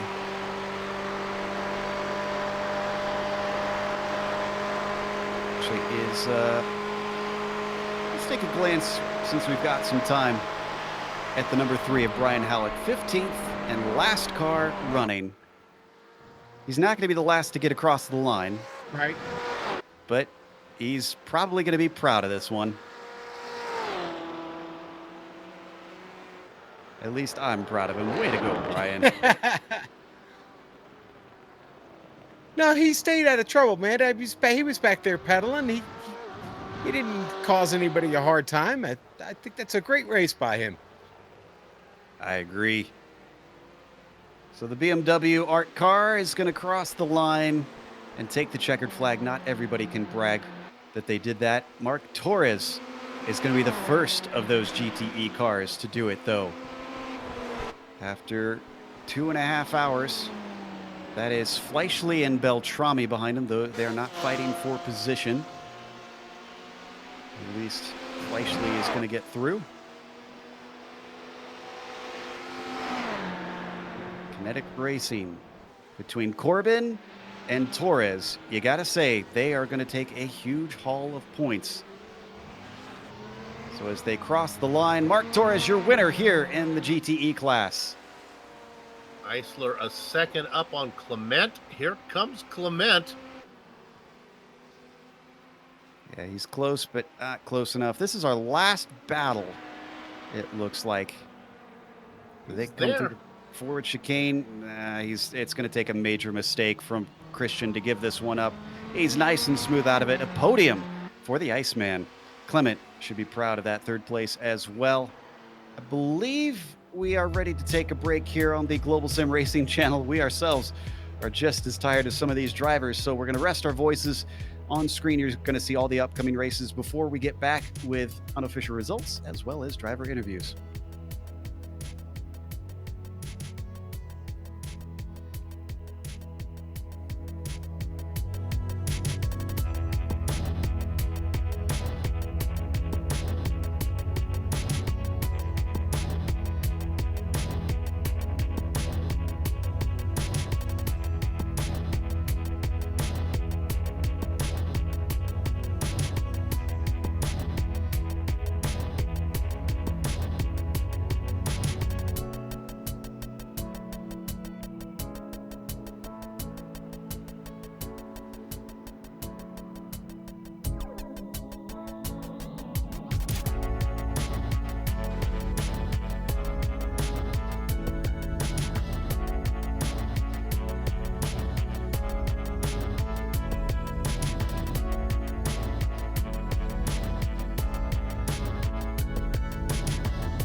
Welcome back to Le Mans, France. We just watched the 2.4 hours of Le Mans, round 7 of the majors.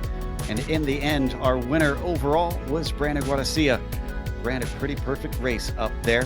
He had to fend off Jake Feinerman, who certainly battled him at the start. But once the pit stops went through, Jake started to fall off, and he just didn't seem to have it for the 717 car. Travis Warling finished in third, just ahead of Richie Hearn, who went from 10th to 4th place, but didn't get a podium, unfortunately. Ross Banfield took P5, and Jason Fleischle, who had an unusual first stop on the first lap, came back to 6th. He was the last car in the lead lap. Ray Partridge was 7th position, having climbed from 14th, and then 16th to 8th for Kyle Murphy. Michael Thompson finished 9th, with 10th going to David Hanger. Dale Green was 11th, and then Tyler Gilmet was P12. Daniel Johnson unfortunately had a big wreck early, but he still came back to take the checkered flag in 13th. And Eric Smith, unfortunately, with also having problems, takes P14. Bill? Taking tires on the last stint cost him time, but he made it up on the track. He runs down Mark Schindel, then runs down Kevin O'Keefe, and he gets the win. We're talking about Scott Corbin. Kevin O'Keefe ran hard the first 2 stints, had to stave in the last one, was good enough to beat Schindel, but not good enough to beat Corbin. He'll have to settle for second. Schindel gets third. Andrew Simmons, who led early, will have to settle for 4th. Thomas Hins in 5th. The rest of the drivers be after him. It's going to be Lionel Calisro, Andrew Oakey, Gustavo Ciafani, Joseph Homan, Brian Bennett, Will Leslie, Rob Powers, Bob Beltrami after that, Gerard Gilbert, Ernie Ludwig, and Dick Mueller. Sean? All right. The mighty GTEs see Mark Torres, the New Jersey driver, get the win. And the Iceman, fear the bird, everybody. Team Bushwick Racing driver Christian Eisler finishes in second on this one. And Trevor Clement going to enjoy a little bit of champagne on the podium with a P3. Liam Quinn comes up just a little bit short, but finishes fourth. A great run by Quinn. Matthew Thunhorst, I would say, makes a pretty darn good recovery drive after missing his pit stall, having to go all the way around, come back in, go into recovery mode there, and they finish P5. Vincent Labriere, well, that's a P6 for him. Wade Hayes, 7th. I'm going to leave it there. Miguel Crudo, not very happy with the way things ended, but Miguel had a good drive today, but he'll finish 8th. Kevin Hill, 9th. Brian Barnes, 10th for him. Jeff Schmeier, 11th. Wayne Hutchinson, a 12th place run. Christopher Sherburne, 13th. Dan Garber, we saw get in trouble and, well, wasn't able to recover from that, unfortunately. He does finish 14th. Brian Halleck with a 15th place run. Sam Adams will wind up 16th after driving that car awful hard early. And then a couple Canadians in the back. Lance Nasir, he'll finish 17th, and Ian Gagnon Renault will finish 18th and 52nd overall in today's wonderful race here in the majors at Le Mans. Would have thought they'd fare better if they were French Canadian, but guess not the case for them. We do have a driver who fared very well. Brandon Gracia, our winner, is with us today. Congratulations, Brandon. That was a magnificent drive from our perspective. Thanks. Yeah, that was one of my better drives ever on iRacing. It seemed like you had some competition at the start. Feinerman was certainly battling you for it, but come the first pit stops, it seemed like you kind of had it under control. Were you mostly just managing the race from there? No, I was going all out. He was just as quick as me, so if I waited in traffic at all, he was right there. Yeah, how was traffic out there? Was it pretty easy to deal with the long straights at this track? Is it still something that kept you on your toes? No, we were talking about after the race how bad it was that basically in the second stint, we had one lap each where we had clean track through the Porsche curves. It was. I can imagine how intense it is. 52 cars starting this thing, still a lot of them running towards the end. One thing that we were trying to figure out was stats on wins in the majors. How many races have you done so far in the majors, and is this your first victory? I think this is my second and definitely my first victory. Well, congratulations on that. This certainly seems to be a track of firsts for a lot of drivers out there. Well done today, Brandon. Thank you. I'm going to see our winner up next. We've got our winner down in the LMP2s. Bill's going to talk to Scott Corbin. Scott, congratulations on the win. Let's start at the pit stop the very first time. Did you take tires on that one too, or did you double stint your tires the first two stints? Double stinted and meant to triple stint. I did not mean to take tires. That was a total mistake. No, it was an accident. And if you had heard me in Discord right then, let's just say it would be not suitable for work because I was extremely frustrated. We thought it was the bravest thing to do. Sacrifice all that time. You had you didn't have to worry about fuel because you ran it long to the end so you could race hard. What a surprise. You're going to triple stint the tires. So you got to be pleased with the way things turned out. Yeah, I'm really pleased. The first lap was a nightmare with the two slowdowns. I think I dropped back to 14th or 15th. And at that point, I was like, I decided to go ahead and do the fuel save in the first stint and just see where I finished, and ran a pretty clean race after that. It was a lot of fun. Me and Mark Schindel were in TeamSpeak together, and we really we were really working hard to try to catch up to Kevin. He ran a good race. Well, after you got your teammate, then the next thing you had to do was run down O'Keefe, who was saving it a little bit. You didn't make it easy on yourself as you made a couple mistakes when you get close. Yeah, I did. I do tend to be a little bit mistake prone when the pressure gets on. I'm not great under pressure. I think Kevin may have made a mistake or two too, though, so he helped me out. But But overall, it's about the best that I was ever going to do. So it's fun to finally get to talk to you guys for once. Yeah, we were thinking this is indeed your first win, correct? It is, absolutely, in any broadcasted race. Well, I won a team race a couple of years ago in DGFX, but this is my first solo win for sure. Yeah, it was good. We were pulling for it, and we hope we didn't jinx you with some commentator's curse there, but you managed to survive. Congratulations on the win. Well deserved. Thanks. Real quick, if I can, I just want to spot out that if you see on my car, I've got a pink tag that says "Fight Like Sandy." Sandy is my wife. She recently had surgery for breast cancer. She's doing well, but I just want to give her a shout out and let her know that I'm going to dedicate this win to her. How appropriate. And our thoughts and prayers go out to her as well as she continues to recover. Well done. Congratulations. Yep. Thanks, guys. Appreciate it. Joe? I think there's a little dust in here, honestly. Yeah. I'm the next guy that's got to do an interview. Thanks. I appreciate that. Listen, Mark Torres, man, what a race. Congratulations. We'll get that out of the way. I got to ask you about the open of the race. All right. Now, you started back in 6th. You guys were right on top of the HPDs when you got started. Was that planned by design, or did the GT field get going a little quick, or just not give enough space? Good question. I think we didn't just give them enough room. Somebody complained that there was a little bit too much not driving smoothly at the front of the pack, so maybe there was just some confusion. But yeah, I don't think that was planned. But well, I mean, the whole first 2 laps of the race for the GTEs was absolutely insane. You guys were doing some really hard racing. What did it feel like to be in the middle of that? For me, it was cool because Lance and Trevor were just kind of battling it up there, going too wide through a lot of turns, and I was just kind of sitting back, saving fuel and tires, which is pretty much what my plan was for the first stint. So I was taking it easy and calm, but yeah, it looked like a lot of fun going on, and I know my teammates behind me were saying that things were nuts behind them, so I just tried to stay cool and out of that. Yeah, it was absolute madness. A strong day for Kinetic. I mean, you guys take the win in the HPDs. You get the win here. What was the key to your strategy today? I mean, everybody wants to know why you guys had the edge today. I think it was just a long time coming. I mean, we've had some tough luck as a team, especially in the majors, it seems like, over the last couple of seasons. So, I'm not surprised, I guess I should say, but it was definitely nice to see everybody put it together.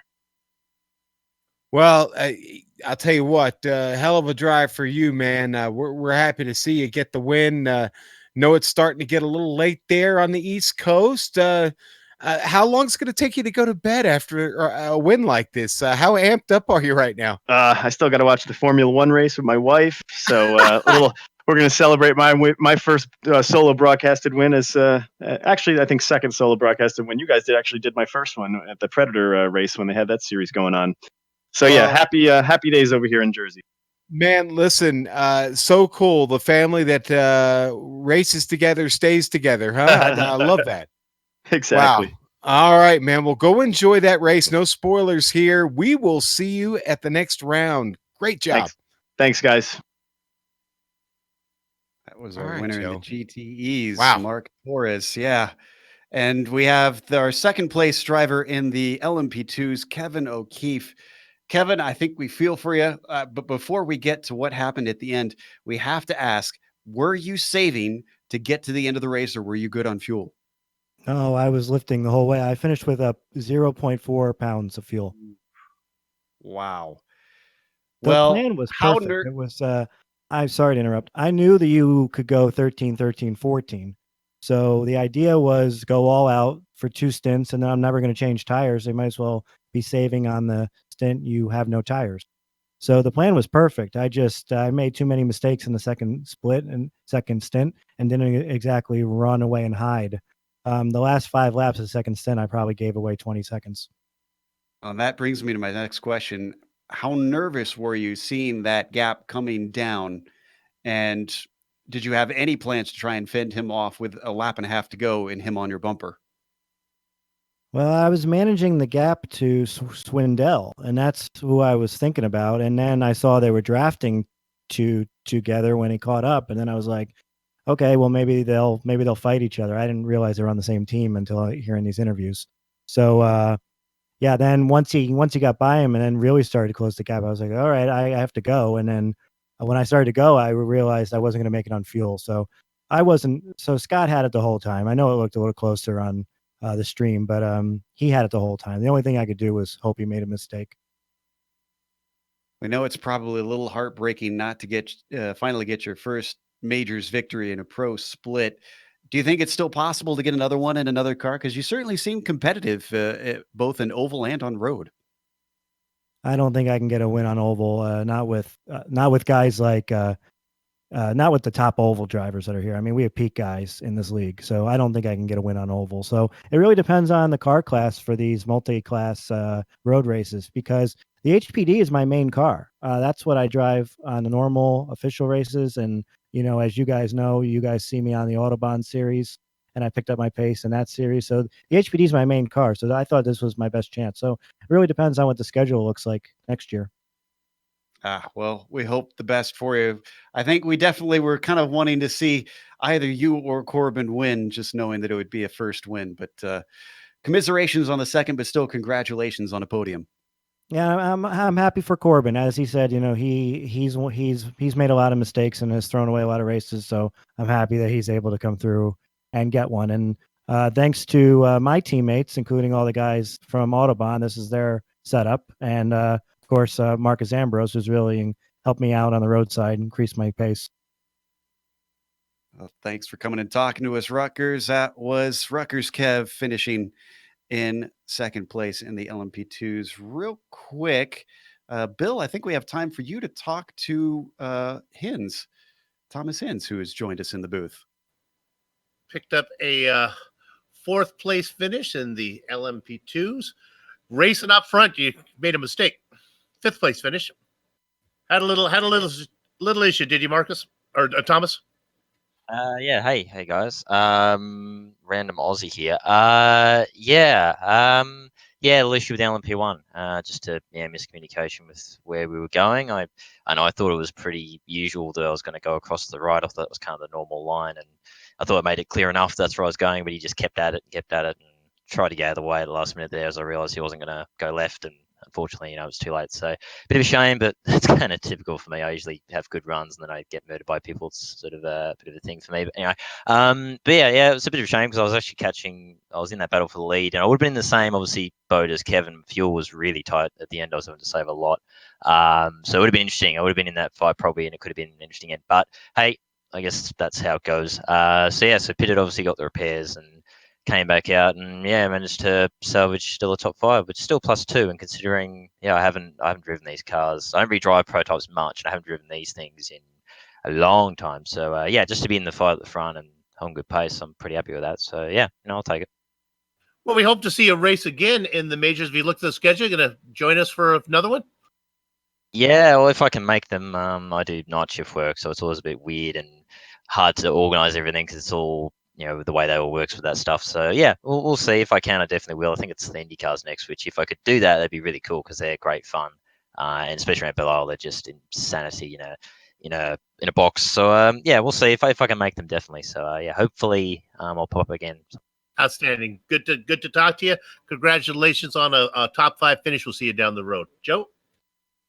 That was Thomas Hins that we talked to, but that's going to close things up for us tonight. After 2.5 hours of racing and even more of that of broadcasting, I think it's time for a rest. So a big thank you goes out to Mike Willett and his team of people who organized not just this race, but 2 others, the European region and, of course, the international region. Also, a big thank you to the charity, once again, National Multiple Sclerosis Society. Make sure and contribute to them if you get the opportunity, or just take some time to help out. That is nationalmssociety.org. Also, thanks to iRacing for putting us on the IESN. Make sure and go to their YouTube page and subscribe by clicking on the big red button that says so. And you'll get all of the majors in your YouTube feed as each race comes up. Also, a thanks to the companies that provide the software and the hardware for our broadcasts. You can see them listed here on your screen. And additional thanks go to June Lalonde, who provides our wonderful music. See the screen for how to get a hold of more of her great work. Thanks to the team today, Amjad, Bill, Sean, and Dougie. If you'd like to find out more about GSRC, including upcoming races, you can find it at globalsimracingchannel.com.